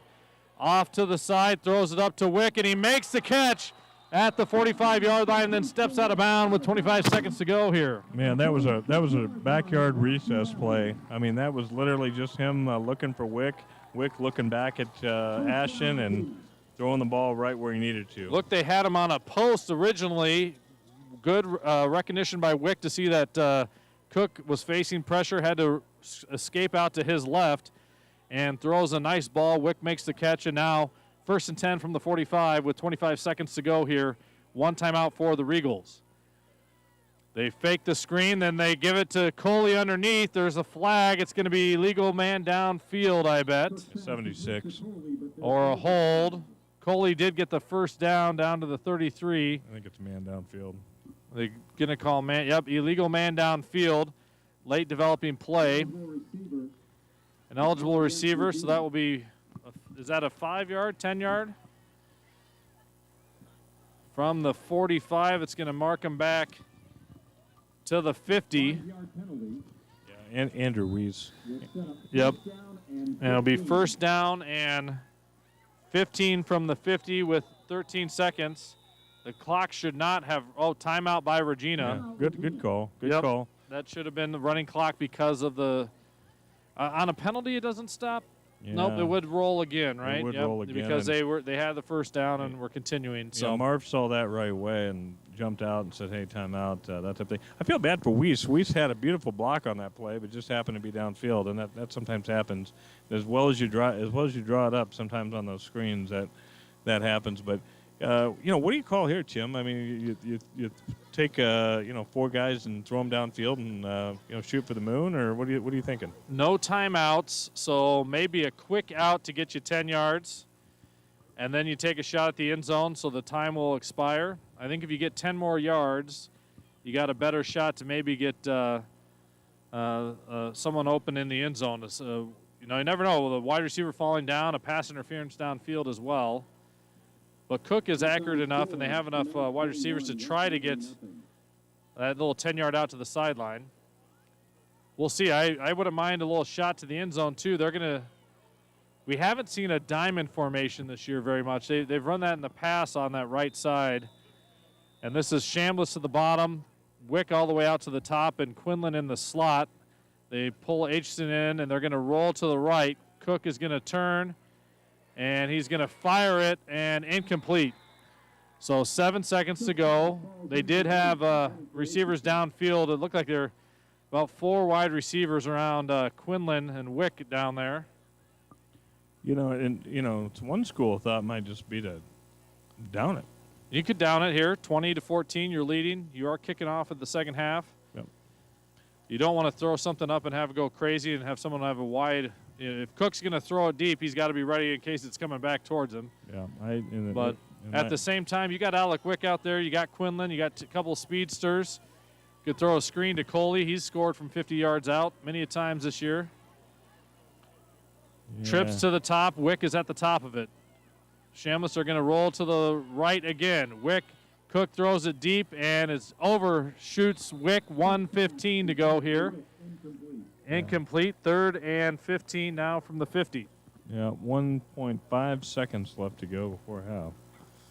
1.5 seconds left to go before half. We appreciate Marlene and Harry Franz listening in. They said that the YouTube, when the iPad moves, the audio gets a little buzzy. Okay. So we'll try to fix that. Thank you very much, Marlene and Harry. We missed you at work today, Marlene. Donuts were good. This is a handoff to Coley. He breaks 3, the 40, the 35. He's going to have one block. The 30, the 20, and he's knocked down. Touchdown, maybe saving tackle out there by Blade Bellis. He makes a play on offense. He makes a play on defense. So a 30-yard run ends the half, and Regina goes into halftime with a 20-14 lead. Yeah, and much as we talked about at the top of the broadcast, these are two very good Class A football teams on a field, beautiful field, fast turf, and it's kind of conservative. I mean, I think that would be my observation, Tim, kind of conservative. We've been, thoughtful. We're not taking a lot of chances. We're making some plays. Obviously, the turnover, I think, that we had with the pass to Quinlan, kind of hurt us a little bit. But generally speaking, I think the physicality is there. I think the thought process is there. As I said before, we do such a good job over the course of halftime of making the adjustments. Watch us come out in multiple different types of sets and possibly even an exotic or two. And they're really going to do what they can to get Wapsie Valley on their heels. Obviously Regina has a lead 20-14, but Wapsie Valley has no fear in being here. They have no fear in changing things up, and they have no fear in going for the big shot as we've seen before. It's going to be a big opening possession for Wapsie Valley in the second half as they will receive the kick, down 6 points. Hasn't been the cleanest game in the world. Not a bad game in that regard, but a missed extra point, a couple of penalties here and there on both sides, an interception that Wapsie Valley turned into their second touchdown. But the Regina defense has held twice now. So Regina has done a nice job on defense. They've stopped Wapsie Valley twice and forced punts. And so we'll see if that defense can continue to make the adjustments going forward. A couple scores from around the area. Comanche is up 21-0 over West Liberty at half. That's a big 2A game between two of our conference rivals. And Regina up 20-14 here. And we had a score earlier. South Winneshiek was still leading St. Ansgar 14-0. And I think that went to 14-7. It did go 14-7. It went to 14-7. We have, to give you kind of an idea, as we talk football playoffs here, winner of this game going to the Dome. Semifinals will be seeded. They should be in the athletic director and coach's inbox right now. The Iowa High School Athletic Association, during the game tonight, was supposed to be sending out the top 8 rankings, basically. Here are your 8 seeds for the 8 teams that are left. Whoever wins, then we'll know who plays each other next weekend in the Dome. Fully expect probably Grundy Center is going to get the number 1 nod. Probably St. Ansgar and Regina are 2-3. So looking at it, if the St. Ansgar game holds up, Regina could be the number 2 or 3, no matter what. We could still be in the contention for that number 1 seed as well. Really doesn't matter. You got 4 teams left of the Dome that are going to be very good. Yeah, they'll be very good, and they've also been teams that have really run up the score on their opponents over the course of the season. And we've seen Regina run the score up on many opponents during the course of the season. So I think it becomes one of those things. And how do you play a game where you know it's going to be competitive for 4 quarters? And we thought we had that against Alburnett last week, and obviously we kind of took the ball game away in the end of the third quarter, into the fourth quarter. This particular ball game, I just don't see us getting separation. I think it remains close throughout the remainder. As much as I'd like to see separation, I just think that Wapsie Valley is a big play team. They're not used to being down, and they will make the adjustments that are necessary. And lastly, they've got the playmakers, Tim. I mean, some of these clubs, they didn't necessarily have 3 distinct playmakers. If you look at the statistical categories, these guys have the same things we do with the same stats. Yeah, and it's one of the big things here. Last week, they had trouble moving the football against that Lisbon defense throughout the game. They get to the end of the third quarter, big touchdown drive. Then they end up with the next drive, a 62-yard touchdown pass to take the lead, and they don't surrender it again. So again, this is going to be a close game here, but that's kind of how. So the rankings are out. We don't know them, but basically they will have it seeded. Top seed will get the lowest seed remaining. And then go from there as the 2 middle seeds that are left will play each other. The games next Friday next Friday morning, 9 o'clock, and then 12:30. There were some details released to schools. I'm not sure if it's out to the public yet. There will be ticket packages available to each school. They are limiting some attendance. I think we should still be able to get a pretty good crowd up there. in the Dome, but they're going to make you buy tickets in 2, 4, or 6. It's going to be reserved seating, not a kind of come and go as you please and sit where you want up in the Uni Dome. But I know fans will do whatever they can to keep this football action going on here tonight and next week. And then if should we advance the semifinals will be Friday, and then the championship would be the following Thursday at 2 o'clock in the afternoon, the Class A championship. So if you're setting your calendars and looking ahead, we got to get through this one, obviously, but next Friday and then the following Thursday would be the games up in the Dome for the Class A playoffs. And we got the cross-country team and the dance team smiling at us here in their senior portraits. Want to give a big congratulations to the girls cross-country team. Came home with a third-place trophy last Saturday up at Fort Dodge, led by senior Annalie Bartles, who finished 17th overall in the race. Regina finished third behind Hudson and South Winneshiek, who were 2 points away from each other. Hudson with the championship. Regina did finish in a tie with Pekin, and freshman Kira Sickles, first year running cross country, didn't run in junior high, as a difference maker as a 6th place finisher for Regina. She finished 3 places ahead against the Pekin 6th place finisher. Like to see that coming out of the freshmen. So a nice job, Annalie Bartles, Maya Whitaker, Natalie Franklin, a junior, Josie Voss, Kira Sickles, Allison Hine, and I'm missing one, Josie Pursley. All nice job by the Regals last Saturday to finish off their fall season. Dance team has state dance coming up here in the month of November. They were practicing today, getting ready for that, so we want to wish them the luck going forward. And we're 2.5 weeks away from Thanksgiving, Ed, and things have been going well here at Regina. We're excited for the fall season to kind of wrap up here as we get going, but heck of a ball game tonight. Looking ahead to the second half, you've said Regina's been a little conservative. Wapsie Valley as well. They've taken a couple shots more downfield. What would you say Regina needs to do on offense to maybe pull this one out? Well, I think we do what we do best. I think you look at some of our opportunities of pass plays. We look at some of our opportunities to spread our kids out. A little bit of misdirection back and forth. We just lost Shetler, I think, probably for the game. He's in crutches and on ice. I don't see him coming back to the game. But, you get into a scenario where you really got to go back to your bread and butter. I'd like to see Wick on those long pass plays. I'd like to see the rollouts. I noticed we had, Ashton rolling out to his right, which is throwing opposite his body. But anything we can do, the one thing that I've been so impressed with, and I just want to say this, is that his physicality and watching him will his way down the field as a senior veteran leader. You think of a kid that's been starting for 3 years, and obviously the championship game his freshman year up in the Dome. This is a kid that's, giving everything he can, being coached by his dad, in the wake of all the good work his brother did. And I just love to see that kid have the type of success here in the last home game at Regina, along with Wick, along with Theo, along with these, seniors that have been just pivotal for Regina's success. So I think there's a lot of going back to the bread and butter, open it up, try to exploit the matchups to the extent that we can. And again, I really think they will look at these type of things at halftime and make the requisite adjustments and figure out, how to isolate our best on their best. We want to bring in our sponsors here as we get to halftime. We appreciate all of them keeping the RegalCast live and over the internet to you. Again, you can give us an email at theregalcast@yahoo.com. This is our last RegalCast for the year. We will not broadcast from the Dome. So we appreciate all these sponsors for their sponsorship this fall. Iowa City Brake handles more than just brakes. Need your oil changed or have a mechanical or electrical problem? Let Iowa City Brake diagnose your automobile and get it back on the road running like our Regina Regals.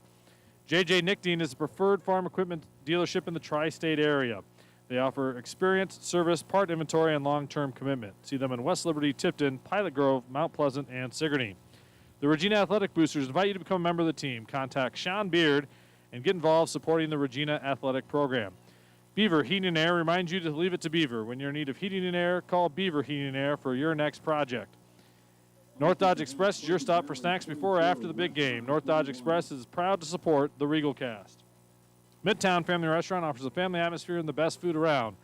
Community located on the east side of Iowa City. Stop in for carry-out or in our dining room. Kelly Heating and Air Conditioning is proud to sponsor the athletes, Regal Nation, and the Regal Cast. For quality that exceeds their customers' expectations, contact Kelly Heating and Air Conditioning. Sinclair, if you're heading out of town to the big Regina game next weekend, hopefully, don't forget to gas up and get some great road trip snacks at Sinclair in Iowa City. Herteen and Stocker Jewelers has been your local jeweler since 1947. With the holidays coming up, stop in and look at their display in the Ped Mall in the downtown Iowa City and get that special ring for that special moment. Towncrest Pharmacy cares more about your health care. Located in Iowa City and Solon, Towncrest Pharmacy is proud to sponsor this broadcast. Best of luck to the girls and boys this season. J&S Express is your new BP station selling BP products, conveniently located right across the street from Regina. Stop in before or after school or before or after any game. The Jill Armstrong Realty team would like to say they're proud to sponsor Regina and the Regal Cast. The Jill Armstrong team will treat you like family, making your priorities theirs. OBGYN and Associates and Radiance Medical Spa. As a well-known supporter of Regina, Dr. Diane Adam is proud to sponsor the Regal Cast. Stop by our office in Coralville for a free consultation. LKR Realtors are proud to sponsor the Regal Cast. Let LKR Realtors open doors for you and your family. Wishing the best of luck to Regina, and we are proud to support the athletes and students. Chris Shooter-Lehman with Coldwell Banker Real Estate Professionals is here for all of your real estate needs in Iowa City and the surrounding area. Bankers Advertising and True Art is proud to sponsor the Regal Cast and all Regina athletes.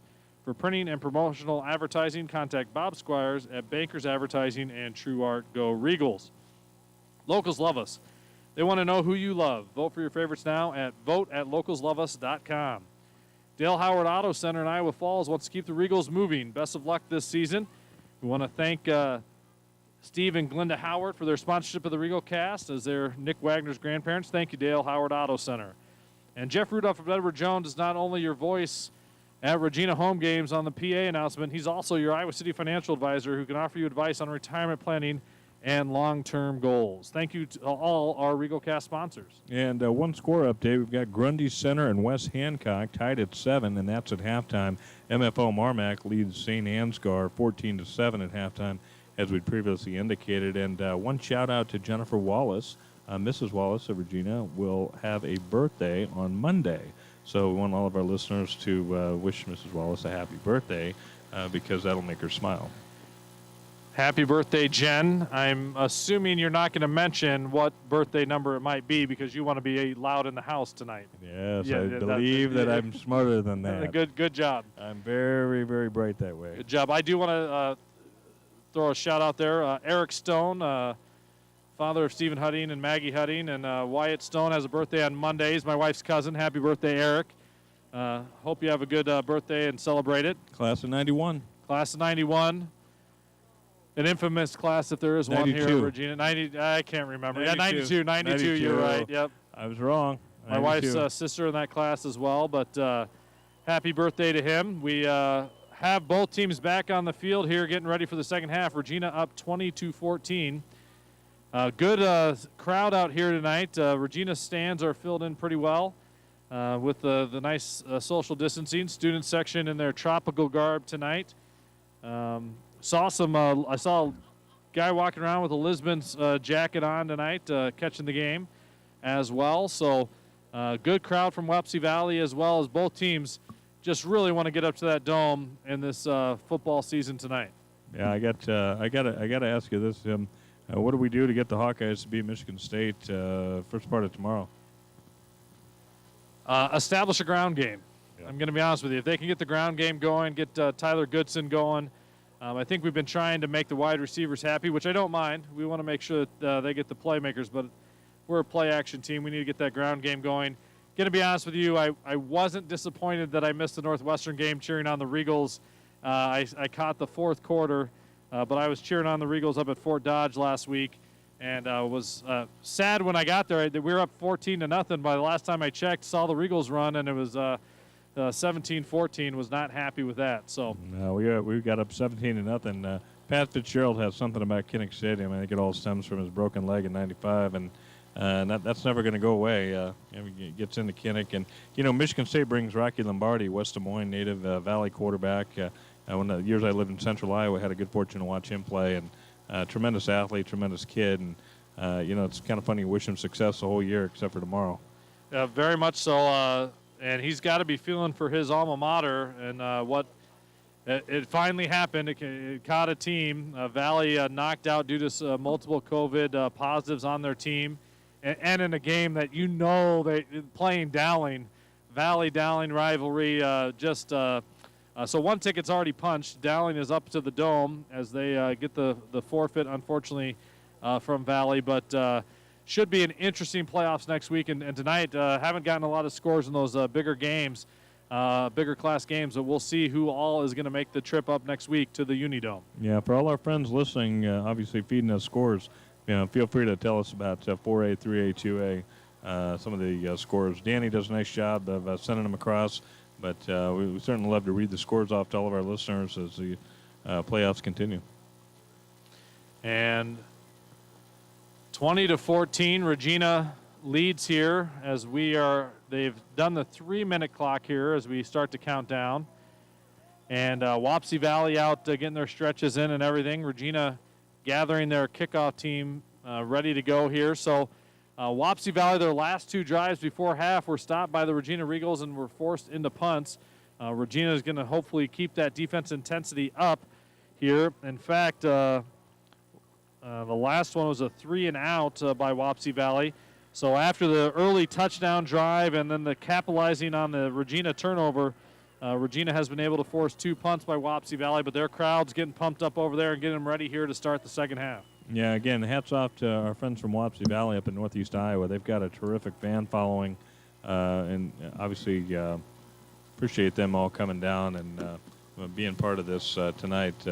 We're just really lucky it's not blistering cold like it was last year against West Branch, and everybody can feel their fingers and feel their toes, and the kids are into it. Kids have missed a lot of different things, as you know, Tim, as a result of COVID, and so it's just fun to watch them be able to enjoy cheering on their teammates and talking to each other and being away from the classroom in a positive, socially distanced setting. Yep, we are excited here tonight. Again, 24 minutes to go here, and we'll have a team going to the Dome, whether it be Wapsie Valley or Regina. We'll bring all the action here for you on the Regal Cast. Again, I mentioned before, we will not be broadcasting from the Dome as per usual. They will be on TV. And there will be tickets available. We'll have details of that should Regina advance sent out to everybody. Appreciate all you listening out there tonight. You can let us know where you're listening from and who you're listening for at theregalcast@yahoo.com. And 45 seconds to go on the halftime clock. I'm going to go opposite you, Ed. I think we run and we run and we run and we take this clock down, especially if we can get a quick 3-and-out or we get the ball back. They have not been able to stop the Coley-Cook running combination yet. Wouldn't mind to see him air it out, but we have been able to drive the ball that way through the first half. We'll see if they continue with that or not. Wick is going to tee this one up. Yeah, we've got a kickoff team of Gerard. We've got Tierney out there, Wakel. We've got Gavin. We got Aitchinson. We got freshman number 15, Miller. We've got Poynton out there. We've got 78. 78. That is Carson Irving. And then one man on the end. Yeah, I think that one of them might be Carter Rios out there. Yep. Nope, 24. That is, oh, no, I missed it there. Wick is going to kick this one deep. And it is taken by Sauerbry at about the 9. He goes up the hash mark and has a break into the action. Wick is with him, and Wick drags him down. Touchdown saving tackle by Alec Wick at the 48-yard line. Man, that our guys did not stay in their lane all the way through and break through the tackles. And, again, Sauerbry can hurt you in about a million different ways on offense, on defense, special teams. There was a special team part of it. That helps when your kicker is maybe the fastest guy on the field, or one of the fastest guy on the field. You're not going to get by him very often, but they had a lane there, and Sauerbry, hands on his hips, is tired after a quick run, but he wants the ball again. Reese in the backfield. He does give it to Sauerbry. He breaks one tackle, is out into the open field again, and this time slides down as Levi Quinlan gets him.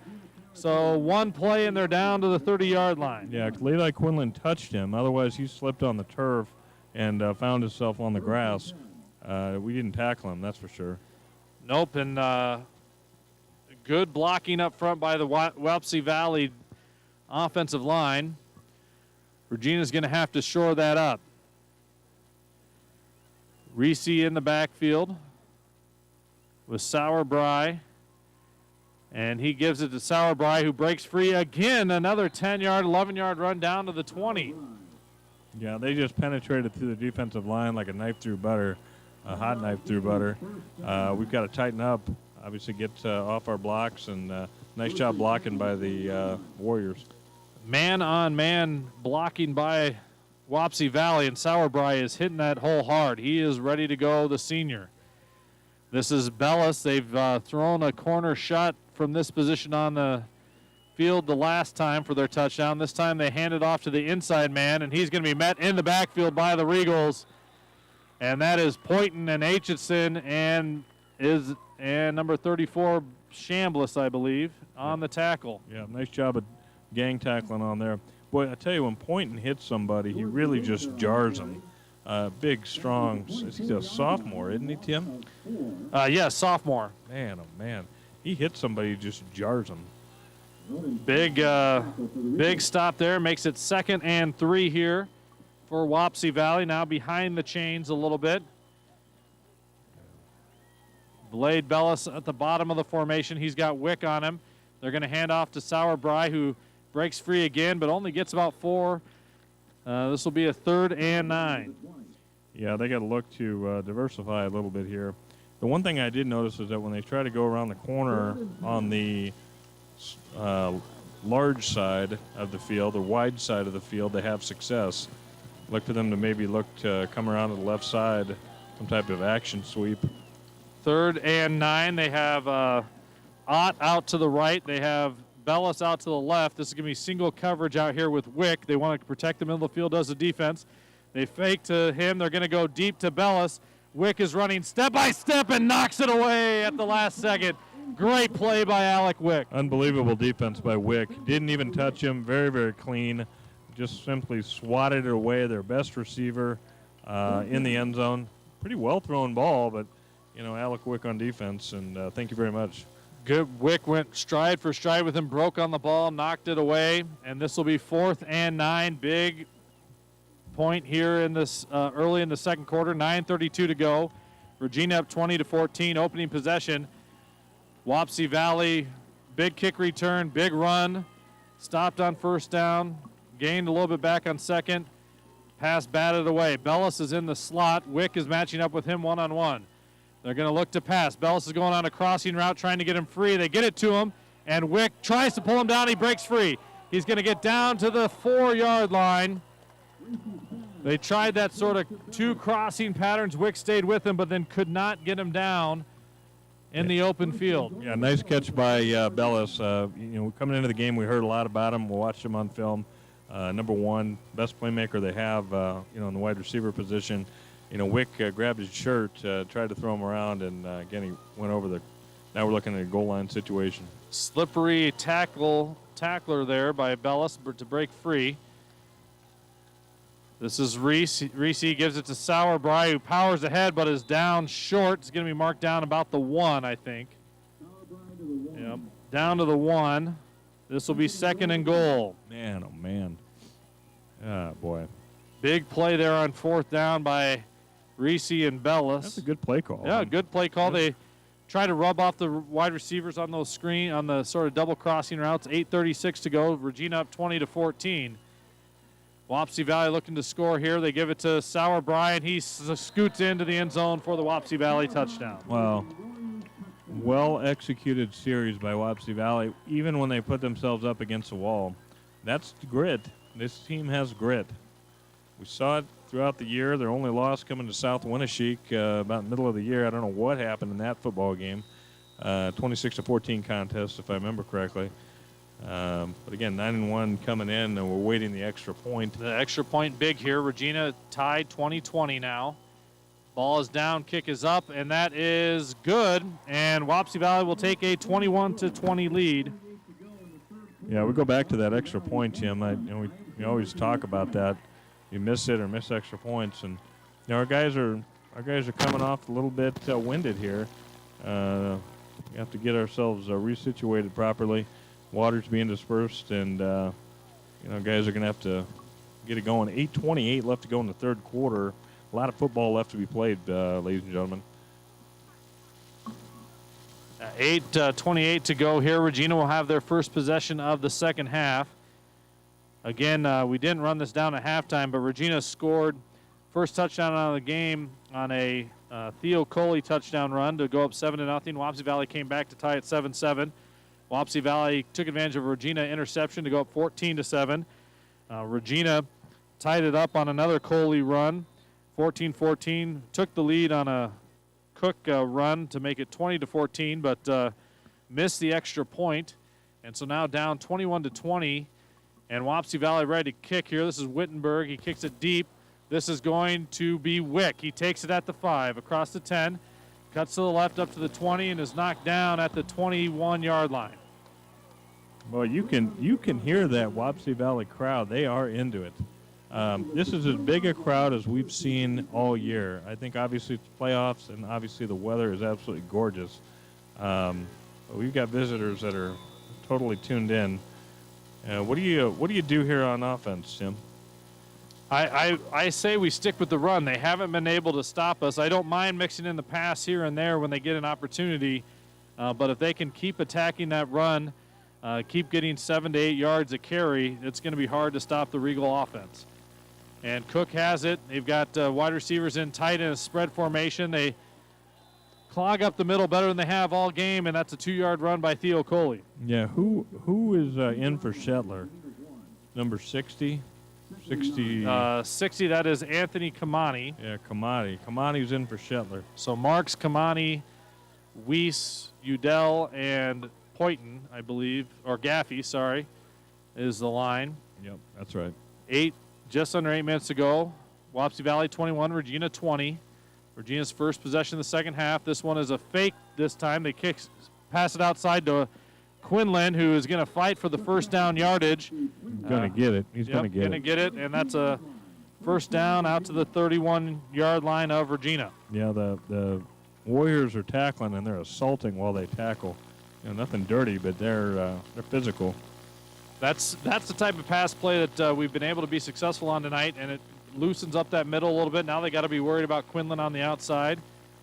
They got Wick to the top of the formation here with, I believe, Jensen and Aitchison up there. Quinlan to the bottom of the formation. Coley and Cook in the backfield. 7:17 to go. Regina, the first drive of the second half. This is a stretch play for Coley. He cuts it back inside and is only able to get up to the back to the line of scrimmage here. Oh, man. We had there's a man down. There's a man down for Wapsie Valley. For Wapsie Valley, but on that play it was either a blitz or one of our offensive linemen, I couldn't tell the number, got blown up. So and the player down on the field there. They're going to mark it down at just behind the line of scrimmage at the 31.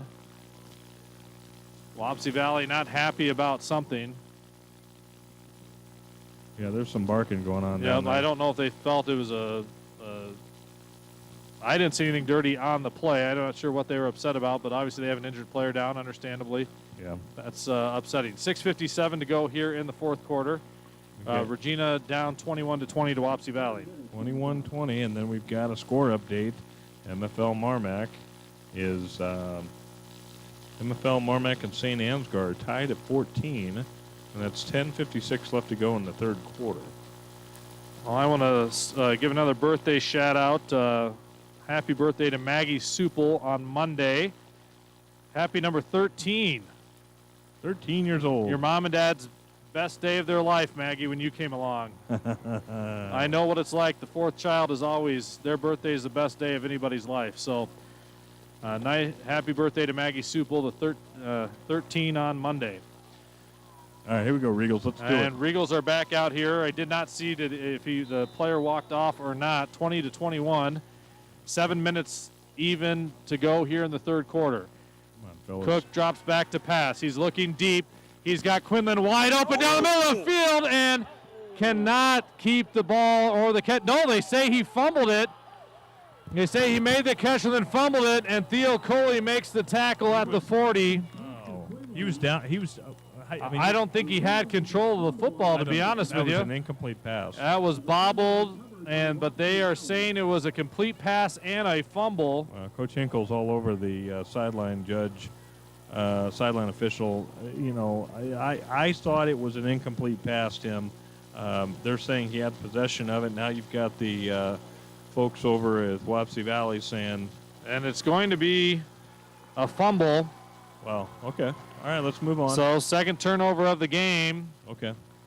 Fumble recovered and returned. So Wapsie Valley will take it over at the 6:46 mark at the Wapsie Valley 39. Okay, well, you run into some adversity. Now you got to respond. Looks like there's a timeout. Is this an official's timeout? It would appear that way. Official's timeout, I believe. So, strange turn of events here. Big, what looked like maybe a big pass play. Then we thought it was incomplete. Then it's a fumble. Wapsie Valley picks it up, and they are going to have 1st and 10 at the 39. Yeah, this is starting to get dramatic a little bit, but we'll have to have our Regals stay poised. Tim, I'm going to stay poised. You stay poised. I'll do my best. All right. We'll have to keep it together here. Not be overly emotional or defiant or anything like that. Crowd continues to be into the ball game. We got another birthday wish. Jeff Wallace lets us know that Matt Devery's birthday is it must be today. He says it's his birthday. So happy birthday to Matt Devery. We got all sorts of birthday wishes here in November. I like that. I like November birthdays. 21-20, Wapsie Valley leads as it will be their ball at their own 39 after the fumble recovery on the deep pass to Levi Quinlan. Regina defense is going to have to stiffen up here, see if they can get a 3 and out and get the ball back in the Regina offense's hands. Come on, fellas. This is Reese in the backfield. He hands it to Sauerbrei. They're going to try to stretch play out to the right, and he gets out to the corner. Tierney is out there, and they pull him down after about a 12-yard gain. They've had success with that play throughout the. I talked about that in the last sequence. They do a nice job on it, and even when our guys have a good pursuit angle, that kid's fast enough to get around. Big gain down to the 48 of Regina. We had him at 4th down. They made a big play the last time. See if the defense can get him stopped short here again. They can score quickly as well as they did last week against Lisbon. Back-to-back possessions to take control of that game. This one is a dive play, and it's met by the defensive line. Nice job there by Poyton and some others. 1 yard gain down to the 47. We're starting to chew on the clock a little bit. About 5 minutes left to go here in the third quarter. Regals down by a point. That's what happened the last drive. They had one big play, then Regina was able to get them into 4th down territory, and then they made another big play, and then they just had to get about a couple yards into the end zone. So hopefully Regina stiffen up here a little bit. This is Ott out to the far side of the field, Wick in there. Aitchison's going to match up with Bellis. They're going to bring Tierney over the top. They're going to go out to Ott, who makes the catch and is going to be close to a 1st down, right at the 1st down marker at the 38-yard line. Yeah, good play. Well executed. Good line work. A little quick out there by Ott. And they're going to mark this at 2nd.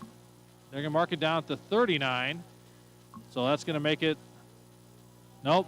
They say it's a 1st down. Never mind. 1st and 10 at the 38. Passing offense has been on for. They haven't thrown it a bunch, maybe 6 or 7 times, but they have been able to convert. And 5:13 to go. Wapsie Valley with the 21-20 lead, and they're marching on the 38-yard line. This is Bellis. They fake it to him, give it to Sauerbrei up the middle, who had stopped in the backfield, but then is met about 2 yards upfield. He's going to get about 3 or 4. Yeah, smash mouth football stopped by Blake Chambliss, number 34. Stops the ball carrier. Run up to the 35-yard line. 2nd and 7 here. Clock winding down here. Third quarter the ball's been in possession of Wapsie Valley, except for 3 Regina plays. taking their time getting the play call in. Reese looks at his wrist, communicates to his teammates here. Bellis will be at the bottom of the formation. He's got a touchdown catch tonight. Reese is going to hand this one on the stretch play, and he slips in the backfield, does Sauerbry, but he was also met back there by, I believe, Blake Chambliss was in the backfield. Yeah, part of the reason that happened was I think Aiden Udell has been double-teamed about the entire game. And so if we can start to exploit where the holes are when you've got two guys on Udell, because, again, we haven't called Udell's name a lot, but, again, he's getting double-teamed because he's so explosive. All right, here we go, Regal. 3rd and 12. Crowd gets into it on the Regina side. Bellis is going to have single coverage down here with Wick. Reese is going to drop back to pass. A little bit of pressure. He rolls out to his right. Now faces pressure in his face. Throws it out there and knocked away by Alec Wick once again. Bellis comes up hopping like he was interfered with, but that was just good defense by Wick. He got his hand around and knocked it away.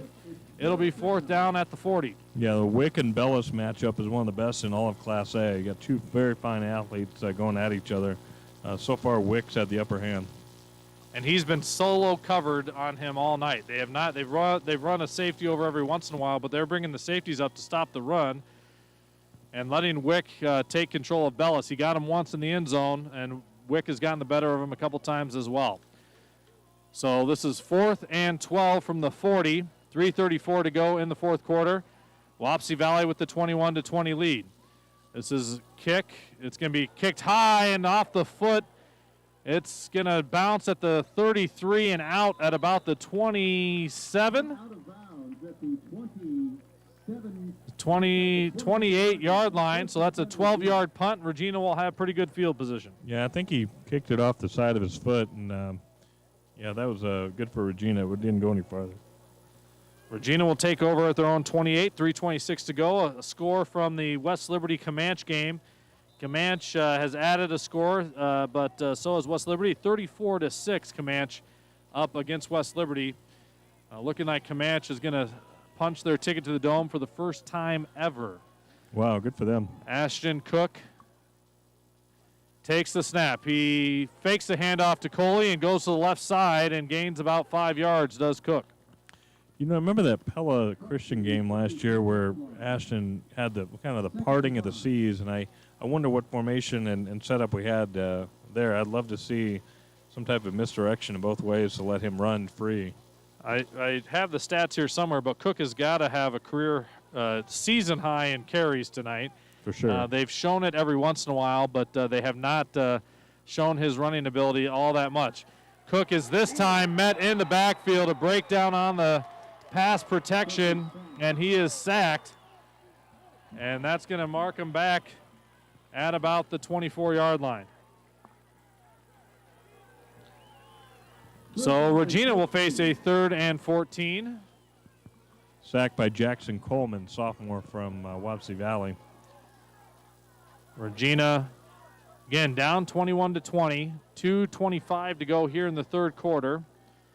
Carson Jensen and Quinlan at the top of the formation. Aitchison and Wick to the bottom of the formation, I believe. Coley in the backfield. They're going to bring Quinlan in motion left to right. Cook back to pass. He throws it to Coley down the middle of the field. He catches it, but it's going to be about 5 yards short on the dump down. Yeah, they bring up a punt formation. That's the best idea right here. Obviously still on our own side of the field. 4th and 5. Regina will bring out Wick, their punter. He might be the fastest punter in all of Class A football. I bet you're right. Just saying, they're gonna, and they got him to go off sides. I was wondering, they changed the formation, and they get Wapsie Valley to jump off sides, and that's going to give. Well, we'll see. Will they mark it as a first down? They might be 1 yard short. They're marking up there. That's a first down, I believe. They're going to say 4th and 1. Yeah, they're 1 yard short. 4th and 1. Regina looks like they're going to go for it here. Timeout for measurement. Timeout for measurement. I think you got him. No, right? They're going to measure.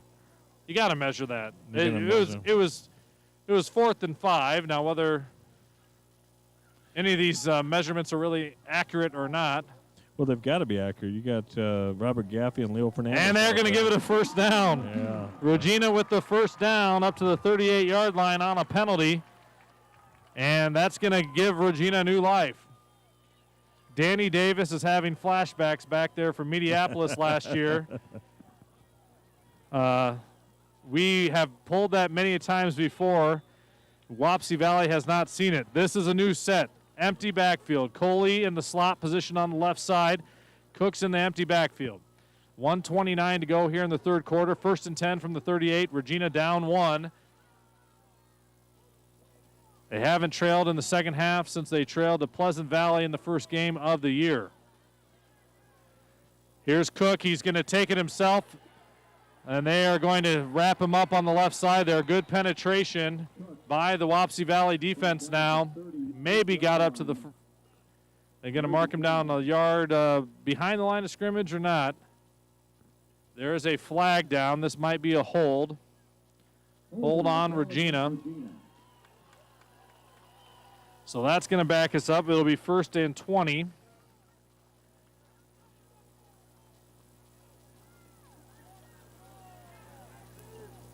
So they're going to back us up down to the, the 26. 1st and 23 now for Regina on the penalty. Regina trying to get themselves in the formation. Carson Jensen moving over.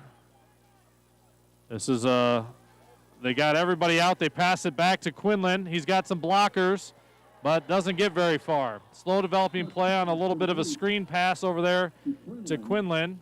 They let the defense through, but don't get anything but about 3 yards. Yeah, that was a tough offensive assignment for the linemen to get out there and block. We've got some assignment issues. We got Shetler out, Kamani in, and people are getting readjusted here. 2nd and 30, under 30 seconds to go here in the third quarter. 2nd and about 21. Trips to the bottom half of the field. Cook is looking. He throws down the field and had Carson Jensen streaking free, but it ends up being a little bit too far. Incomplete. 3rd down. Yeah, that was wide open. I take it back. We should start throwing that. Yeah, it's open. Quinlan's been open. Yeah, we had Wick open. Yeah, we can take advantage of that, and maybe get a quick score here. 16 seconds left to go in the third quarter. 21-20. Ed's turned me around. Let's abandon the run. Let's just toss this ball around a little bit. Cook is back to pass on 3rd and 21. Passes it out to Aitchison. He's going to turn up field. He's going to get the first down across midfield to the 45 and pushed out of bounds at the 40-yard line. There we go, Regals. That nice job out of Aitchison. Great job of catching the ball, protecting the ball when he got tackled, getting additional yardage. 1st and 10, Regals headed left or right on your radio dial. Sam did a nice job of catching it, squaring his shoulder, seeing where the field was, and then accelerating through any possible tackle. Nice job there by Sam Aitchison. He's had a couple of nice plays tonight. This is going to be a handoff to Coley. Goes up the middle, breaks a tackle, and now we got some momentum. Regina across the 35 down to about the 34. And that's going to be the end of the third quarter. And that's the end of the third quarter. 34.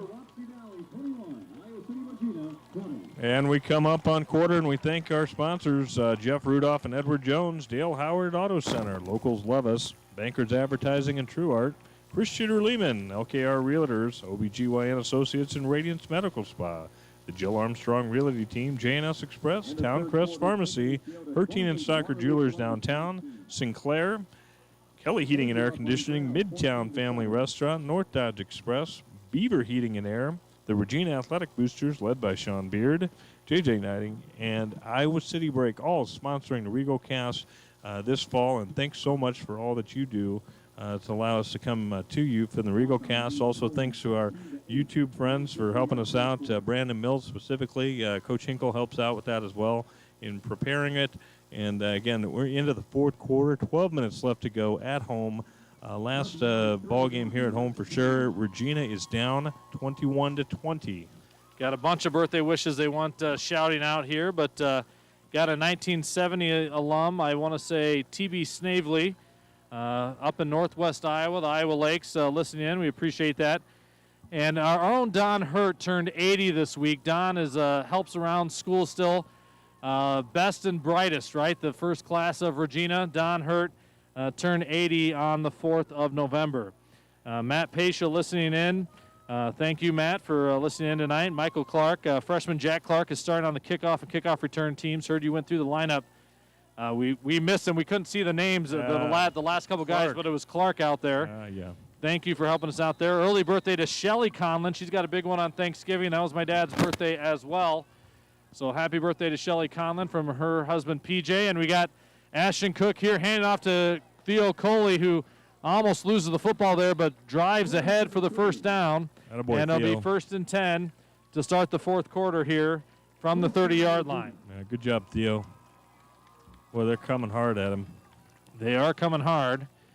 And Minneapolis Aitchisons are cheering on Regina and sending birthday wishes to Sam's grandpa, Gary Aitchison, who is in the stands. So I tell you what, all those November birthdays.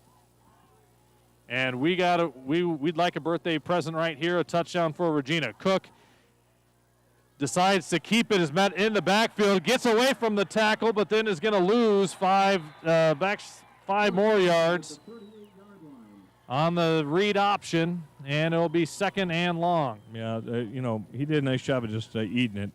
I always talk about it's hard to do that, but better that than try to do something that results in a turnover. So they move back to the 38. It'll be 2nd and about 18. Come on, Regals. Here we go. Coley in the backfield with Cook.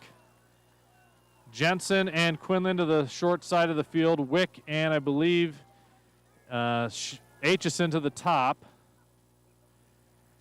Cook back to pass. He looks deep and then goes to the sideline to Aitchison, who catches it and falls down at about the 26-yard line, 27-yard line. Yeah, great play call by Coach Hinkle. That's exactly what you want, open space. They're finding the spaces, Tim. It's the adjustments that they're making now. They know they're going to go to the pass, and they're going to find these open spaces. There's no staff better to do that. Cook now 3rd and 8. He's got trips to the bottom half of the field here. Coley in the backfield. Wick is on the top of the formation, and they look like they got a double safety over the top of him. 21-20, Wapsie Valley leads with 10 minutes to go in the 4th. Wick adjusts his formation and steps inside just a little bit further. This is going to be a quick pass out to the outside. Quinlan, and what a catch! What a catch. He tipped it up and caught it. It's going to be short at the 20, about the 20.5-yard line, but what a catch by Quinlan. He tipped it up to himself and catches it. Yeah, very, very good keeping with it out of Quinlan. 4th and 1 from the 21. Big play here coming for the Regals.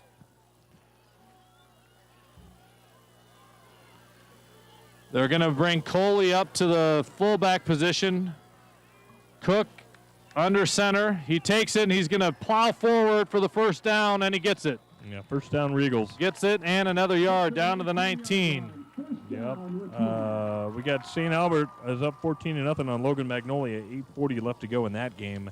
Again, Council Bluffs St. Albert's 14-0 on Logan Magnolia out on the west end of the state. Wouldn't mind seeing them. My niece is a senior out there at St. Albert. Her mom, Wendy Elbert, a Regina grad as well. So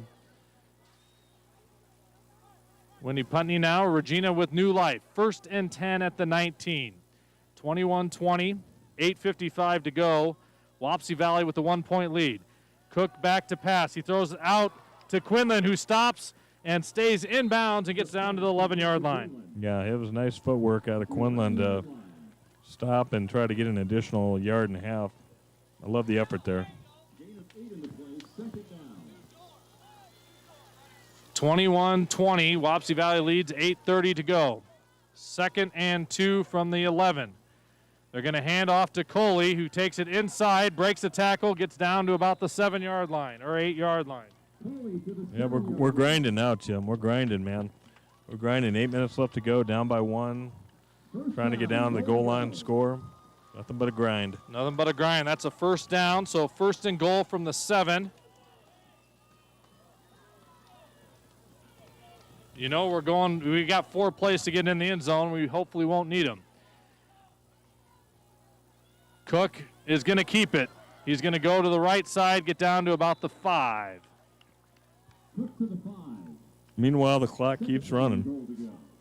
This is the 6th. That was the 16th play of this drive. 16th play of the drive here. A long drive for Regina, 7:46 to go. Second and goal from the 5. Cook in the offense looks over for the play call. They got Quinlan on the short side of the field. They got trips to the top. Cook takes it, hands off to Coley, who breaks free, is going to get into the end zone for the Regina touchdown. Nice job, Theo. Nice job, line. Nice job on the left side of the line. Theo in, and here we go. Regina up 26-21. And we are probably going for 2 here, everybody. You think? I think we are. Cook is going to be up here. Eagles will attempt a 2-point conversion. Aitchison and Jensen to the top. Quinlan and Wick to the bottom. Wick to the corner. Wick to the corner is what Wallace is saying. And a timeout by Regina. They heard me. They heard you. Ed, you can't yell it so loud. I know, you can't yell it so loud.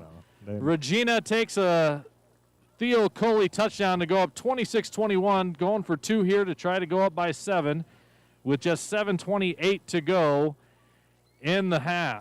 In the game. This has been a quick second half here, Ed. Yeah. Only 2 possessions each so far. Wapsie Valley took the first possession of the second half and went 7 plays, 8 plays into the touchdown for a 21-20 lead. They got a Regina fumble, but Regina held and was able to get the ball back on a short punt, and then Regina has rattled off a 17-play touchdown drive here and a chance to go for 2 and go up by 7. Yeah, this is really an opportunity to get this ball game scored where we want it. You know, and then obviously play some defense, get the ball back. For a little fun to break the tension, I know better than this, but Shelly Conlon's birthday on the 26th involves a 0 and a 5, and that's all I'm going to say. So, wow, you are a brave man. I It's just- didn't say what it was. I just No, said it just- involves a 0 and a 5. we got some smart listeners and smart Yep. smart viewers, and Thank you, Stacy Supel. I'll put the blame on her. you know, So they know where you live, Yep. Mr. Foley. They know where you work, Mr. Foley. 26-21. Regina here, 7:28 to go. A lot of ball game left here, but this is a big play. Can Regina go up by 7, requiring a touchdown to tie it from Wapsie Valley? Trips to the left. Coley in the backfield. They are going to pass it to Wick on a bubble screen. It goes through his hands, and that will be 26-21. 7:28 to go in regulation. Yep. Okay. On to kickoff. Wapsie Valley 21. Now the defense needs to hold. Yep. You got to get the defense back into it. Keep that energy up. Got to keep that energy. I promise I'll keep my energy up. You keep your energy up. We got a lot of energy on the Wapsie side, and our crowd is still into it. Kids still on the field.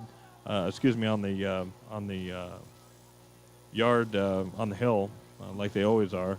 But we are pretty full. I think this is the best crowd we've had the entire season. And of course, you'd expect that in the quarterfinal hosted home game. The wind has picked up a little bit, though. I will say that. Not that it's going to affect anything, but maybe some errant passes here and there is some possibility. Yeah, the wind is picking up a little bit left to right on your screen, and that's the way that Wapsie Valley will be going. So Regina is retaking the lead, 26-21, that 5-point lead.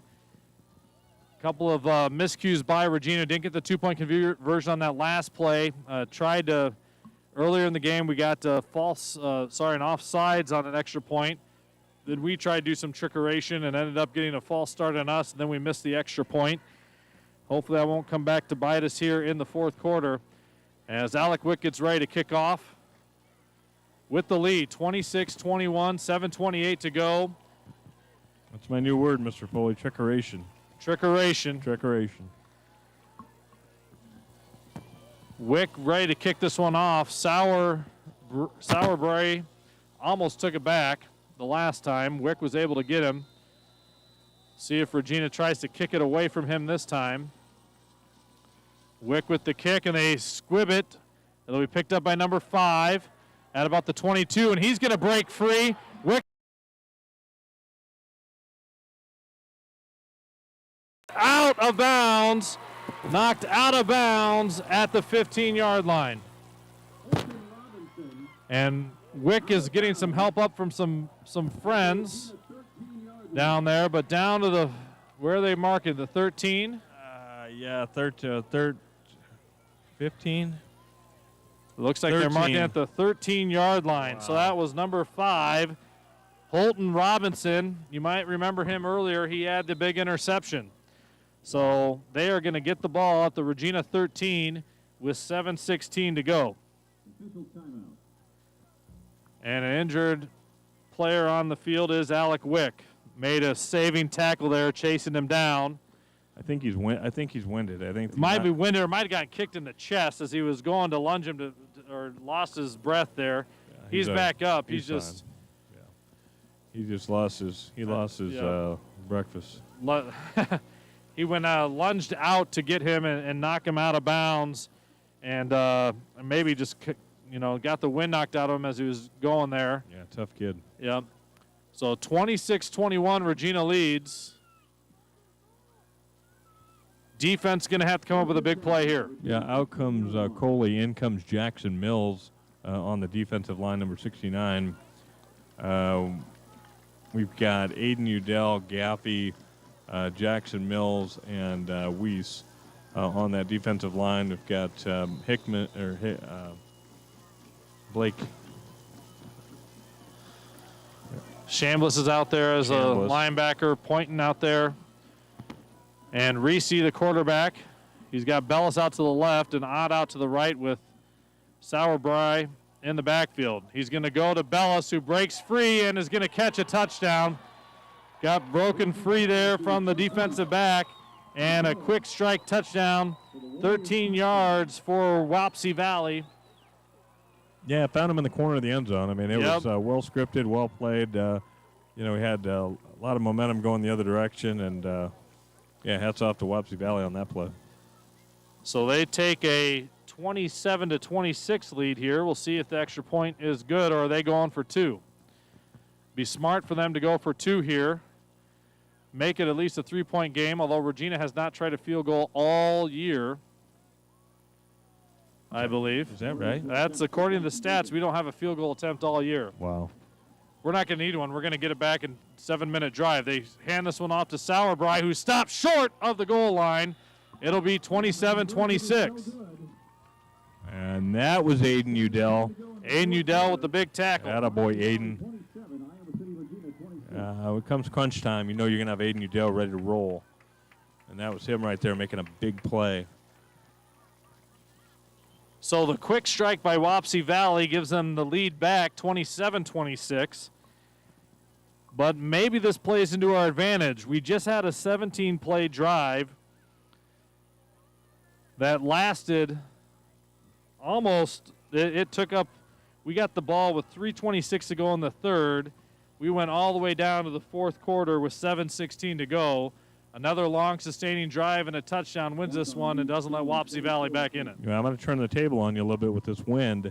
I'm thinking we got to find open space for Theo to run and do his Gale Sayers thing, get those legs up to his chest like he does and let him run, thinking about sweeps, thinking about isolation plays, thinking about any way to get him to the house. If I'm Wapsie Valley, I might be thinking about an onside kick here. One way to keep the momentum on your side. Regina's got to be ready. It looks like they are up in the middle. That's Ronan pointing. He looks like he's ready to catch that thing. And they're going to kick this one deep. It's going to be caught by Quinlan, who takes it at the 5, cuts up the hash mark, gets through one, gets in the open field, hops over another one, and up to the 31-yard line of Regina. Yeah, nice job by Levi. Very good return, good blocking, solid. And here we go. Offensive is right to left on your screen or your radio dial, and away we go.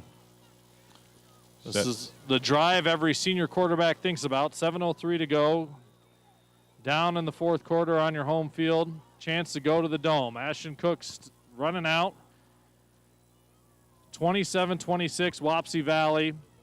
Regina with the football at their own They're going to mark it at the 30, right? At the 30-yard line.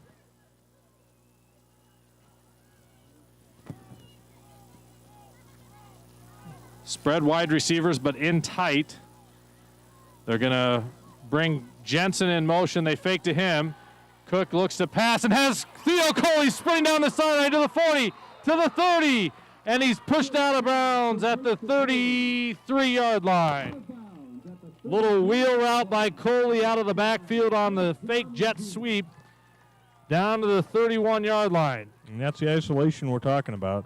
Let Theo be Theo and let him shine. 6:55 to go here in the game. Regina already down to the 30. They marked it at the 35-yard line. This time they hand it off to Theo. He goes to the left side and is hit about a yard deep. If they give him the forward progress, they're making it mark it up to the 30. 35, I should say. Yeah, good spot. Good spot. He had made it up to the line of scrimmage before being pushed back. 2nd and 10 at the 35. 6:28 to go. Clock counting down. This time they fake it. They go outside to Wick. He catches it and gets it down to about the 27-yard line. 28. Yeah. 2 defenders right there on Wick, and I mean, Ashton couldn't have put it in a better spot. Right over his Wick's shoulder, and both defenders had Wick right there on the spot. Great throw by Ashton. 3rd and 3. Just going to get to 6 minutes left in the game.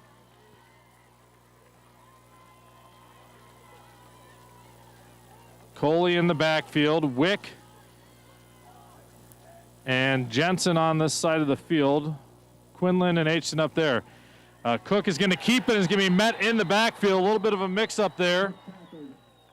And a good tackle, and it's going to lose yards, and we're down at the 30. 4th down and 5. Yeah, what do you call here? I got to think of a pitch. You got trips. You got double right. Little misdirection. Something. Got Wick on the short side of the field. They're going to, they got him offsides again. Offsides with the changing of formation. Whichever coach came up with this play deserves all the credit for this. This is going to be a 1st down for Regina. This has happened in every playoff run for the past 5 or 6 years that we've had. Nobody can defend it. No one. We haven't put it on tape this year very much yet, but a penalty offsides. Yep. And that's going to give Regina a 1st down. 1st and 10 from the 25. Cook goes back to pass, and he has Wick again down to the 15. 1st and 10 once again. Yeah, nice possession catch by Wick. You know, the defense is right on him, gets to the sideline. Clock is stopped at 4:55. Again, Regina down by 1. 1st down on the 15-yard line. Yep, 27-26, 4:55 to go here. Come on, Regals. Regals have the ball, 1st and 10, and they mark it at the 14. Here we go. Come on, right here. Cook with Coley in the backfield, Wick and Jensen to the small side of the field. They give it to Coley. He's going to bounce it outside. He's going to get out of 1, get out of 2, gets down to the 10 before being pushed out of bounds. Nice job by 24. That's Sauerbry. 24 is, yep. Sauerbry, tackle by Sauerbry on the sideline there. And Coley gets up. He's a little slow getting up, but trotting back to the huddle. Guy kind of got pushed a ways out there on the sideline.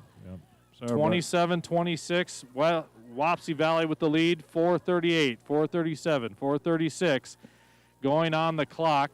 Regina 2nd and 6 from the 10-yard line. Cook with the hard count. Now they look over. Yeah, play. What's a play clock? Got Wick down here. Play clock. Now they hand up with a 5-second warning. They get the play off. They hand it off to Coley. He's going to try to bounce outside. Doesn't get it, but does get a couple of yards. Yeah. They're going to mark him down at the 8. Yeah, the screaming. Because we don't have play clocks that you can see, they're screaming on the visitor sideline that was a delay of game. No, the back judge raises his hand with 5 seconds, and there was not 5 seconds from when he raised it to when he hike the ball. 3:49 to go. It is 3rd and 4. 3rd and 4 for Ashton Cook in this Regina offense. Coley in the backfield. Wide receivers, 2 on each side. They're going to hand it off. No, fake. They throw this slant to Wick, and he is in for the touchdown. Wow. What a catch. Slant play for Wick, and he backs his way into the end zone for the touchdown. They're trying to say he fumbled, but once the ball crosses the plane, the play is over. Touchdown for the Regals. Nice job, Regals. Boy, they are really upset down there on the defense, thinking the ball came out on impact. But again, as you say, once the ball hits the plane, it is a touchdown. It is over. Cook to Wick for an 8-yard score. That puts the Regals up 32-27, and we're awaiting the extra point attempt. 2-point conversion attempt. We are 0 for 2. 0 for 1 on 2-point conversions. Cook this time rolls out to his right, looking for the receiver. Fires in the middle of the field, and it's incomplete. So the Regina defense is going to have to do their job here. 32-27. Regina up 5 points here. 3:29 to go in the fourth quarter. And really the burden's on Wapsie Valley at this point. I mean, they're now behind. There's 3:29 left to go.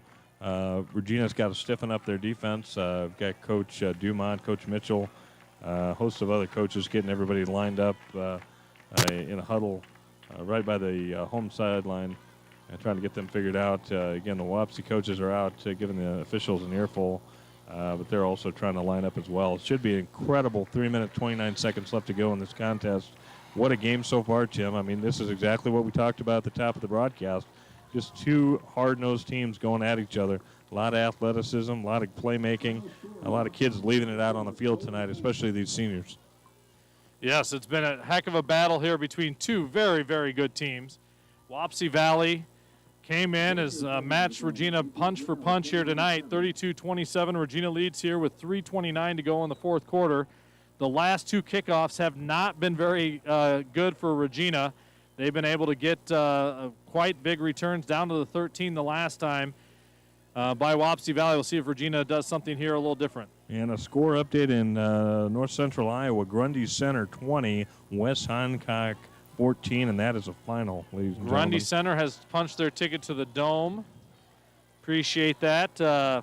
West Liberty making a comeback bid. They trail 34-20 to Comanche. So within 14 over in Comanche. That's a big, they've had some exciting finishes, and Regina's going to try to finish this one off. Wick ready to kick it off, 3:29 to go.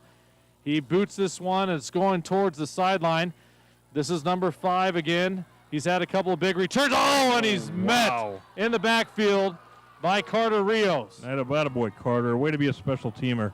Man, Carter, he's got all jacked up now. That's a big play by the junior Carter Rios. Attaboy, Carter. At the 25-yard line of Regina is where Wapsie Valley will start.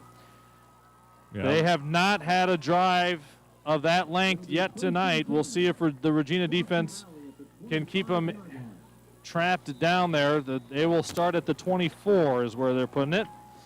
First and 10 from the 24. Reese with Sauerbry in the backfield, and he's got 4 wide receivers split out. They're going to go to their running back, and they're going to shove it right up the gut here. Reese back to pass. He's looking to go outside, and it's incomplete. Blaze Bellis slipped coming out of his break, and that's an incomplete pass. Second and 10 from the 24. You got to, well, don't you take that great big running back? When you got 4, I thought that's what they were spreading everybody out for, to try to just run the running back up the middle. You got 3.5 to go. You don't need to get everything right away here. Maybe they're thinking they'd catch Regina Keene on that running back and get him on the out in the flat. This is a handoff to Sauerbry. He's met in the backfield. He stumbles ahead for a couple yards, fights through, but a big play there by Jackson Mills, I think. 3rd and 8. Attaboy, Jackson. They only give him 1. 3rd and 9 from the 25. 3rd and 9. Wow. 3rd and 9, big play here. And you got to think, they do have 3 timeouts, but you got to think this is 4-down territory, don't you? Oh, yeah. 4-down territory.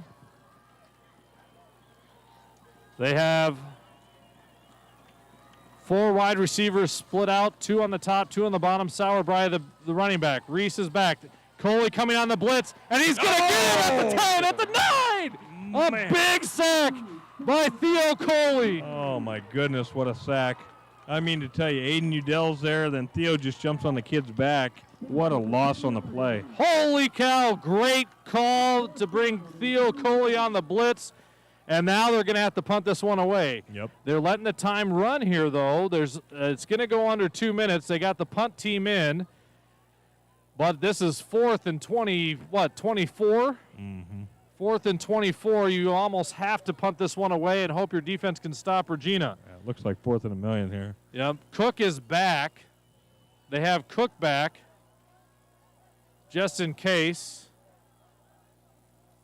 A fake, that's the punt. The snap goes well. They almost get a block. It's going to bounce at the 40. Nope. 47 over the 50 and down at the 48-yard line. Regina will take over. Good punt, good punt. Good punt from the end zone. But with 1:44 to go, Regina needs a first down. And then this game will be over. You got Coach Cook and Coach and Hinkle. Coach Cook and Coach Hinkle. Yeah, they're down there. They're down there. Oh, they're down there having it. Yep. Drew Cook, Dumont, Hinkle, and Marv Cook all talking to Ashton. Yep. 1st and 10 from the 48, 1:44 to go. Regina up 32-27. Theo Coley with 2 big plays in this 4th quarter on that swing pass and then the sack with Aiden Udell. And they're going to hand it off to him, and he's going to go up the middle, slips out of a tackle, and gets about 4 or 5. Timeout here by Wapsie Valley. Yeah, and they got no choice but to spend it. Yep, they can't wait now. Right, there'll be 2 timeouts left for Wapsie Valley. They're going to mark it at the 48, so that was a gain of 4. It'll be 2nd and 6. Man, what a game, Tim. Jeez Louise. You know, it's Wapsie Valley has left everything out there on the field. Regina's left everything out there on the field. This is the type of game you get in the quarterfinals and the semifinals and the finals. Nobody wants to give that final inch. 32-27, back and forth affair. Regina's trailed for the first time in the second half. Trailed twice. First time in the second half since the first game of the year against Pleasant Valley, who's playing tonight, are they not? Yeah, I believe they are. They are tonight, playing for their chance to go to the Dome. Who are they playing? West? Iowa City West? Are they? Is it West? That's a good question. Maybe one of our listeners. So maybe someone can us. give us a score there. Cook is out there with Coley in the backfield. Wide receivers to the top and to the bottom of the screen. They got, and this is going to be a handoff to Coley. He's got a ball to steal, and he's through for a first down. Down to the 35-yard line. Just a flash of lightning there as Theo Coley got ahead of steam and gets going. Yeah, Gaffey just took his guy and moved him about 6 yards. Kind of moved him out of his place. That gave the big old hole for Wapsie Valley with the timeout. We're not done here yet. 1:31 to go now. They only have 1 timeout left, so Regina needs to at least run 1 more play to get that last timeout done, and then another. It is Pleasant Valley and Iowa City West Trojans. Yep. I don't know what the score is, but if any of our listeners or viewers know the score, let us know. How about that? Pleasant Valley could be 2 Iowa City teams, 1 to start the year and 1 to get them to the Dome.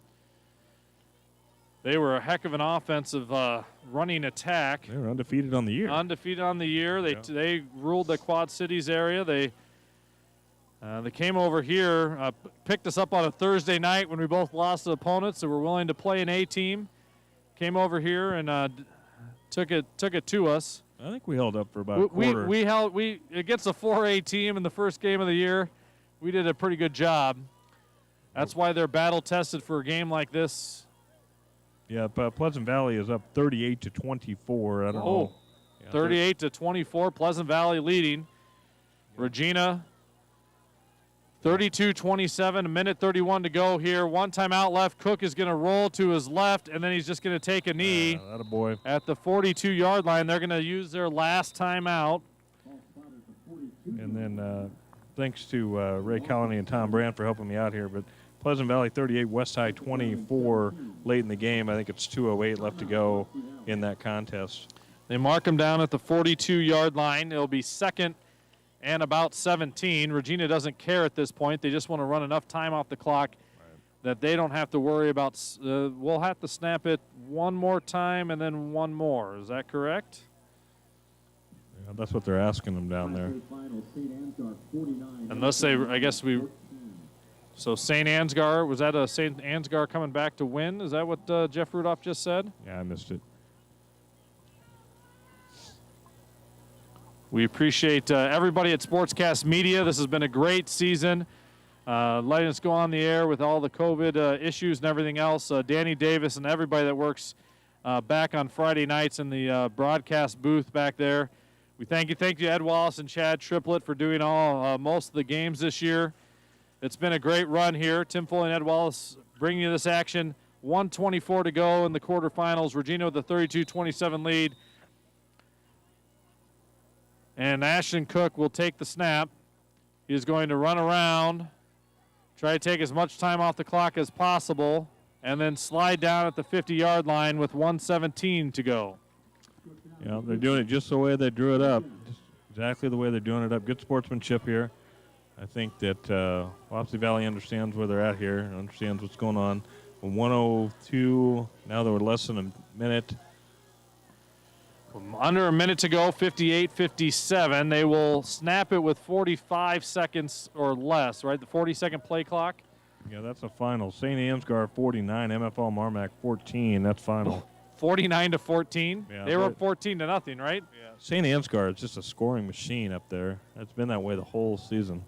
We'll see where the rankings matches up. Regina takes a timeout with 36 seconds left. Yeah, good decision. Oh, delay of game on Regina. Intentional delay. Yeah, game. intentional delay of game there. 36 seconds to go here. 3rd and 30. Basically, we just got to kneel this one down and the game's over. Correct. Boy, hats off to Wapsie Valley, man. They brought it. Ashton Cook under center. The senior's going to take the snap. He's going to kneel it, and Regina is going back to the Unidome, everybody. Regina's going to win this one 32-27. A great come-from-behind victory for the Regals. Ed Wallace and I are happy. We're dome-bound next Friday. Great job by this Wapsie Valley Warrior team. What an effort by them. Unbelievable. They were 9-1 coming into the football game, and they showed why. A lot of toughness, back and forth. Good sportsmanship down on the field right now. I really like that. Kids talking to each other, giving each other handshakes, hugs, and the like. And that's what you expect in interscholastic athletics. Really hats off to both teams. Wick and Bellis there were shaking hands, and what a matchup those two had tonight. Two incredible athletes for Class A. Yep. Absolutely. We also want to Chambliss and Jensen talking to him there, too. Nice job, everybody. I want to make sure to thank all of our RegalCast sponsors and all through the season and all their help. And, again, everybody helping out with the YouTube channel, specifically Brandon Mills. And obviously the taping is done in part by Tim Farnsworth and Todd Streb. Hats off to those guys. You may not know they're the ones that are moving the camera around. So thanks to everybody for listening in. Thanks for everybody for getting themselves up to the Dome. And, again, be looking for those emails with regard to how to procure the tickets in order to be at the Dome. And, again, that would be Friday of next week. Friday of next week, yeah. So Friday, 9 o'clock or 12:30. Typically, unless we're matched up with St. Ansgar or Logan Magnolia, we'll probably be in that 9 o'clock game to give that Western team time to move up to the Dome. So probably looking at 9 o'clock next Friday morning in the game. So that should be coming out tomorrow or late tonight, the pairings after all the games are up. So tonight you might want to stay up to the Iowa High School Athletic Association. We'll have information about tickets and everything else. Appreciate all you listening out there. Happy birthday to everybody that we wish a happy birthday to. Do want to say one last time happy birthday to Don Hurt, turning 80. He's such a great guy around here. Grace and Lauren Sharpless listening from up in Minnesota. We appreciate you listening. And Barry Lehman checks in. Thank you, Barry. We appreciate it. Regals are going back to the Dome. They win it tonight, 32-27. Theo Coley with 2 touchdowns. Wick with a touchdown. Cook with a touchdown. And Regina runs away with it in the end, 32-27. Ed, thanks a lot for all your broadcasting, and we'll see you next Friday up at the Dome. All right, very good. Thank you, everybody. Yep, take care, everybody.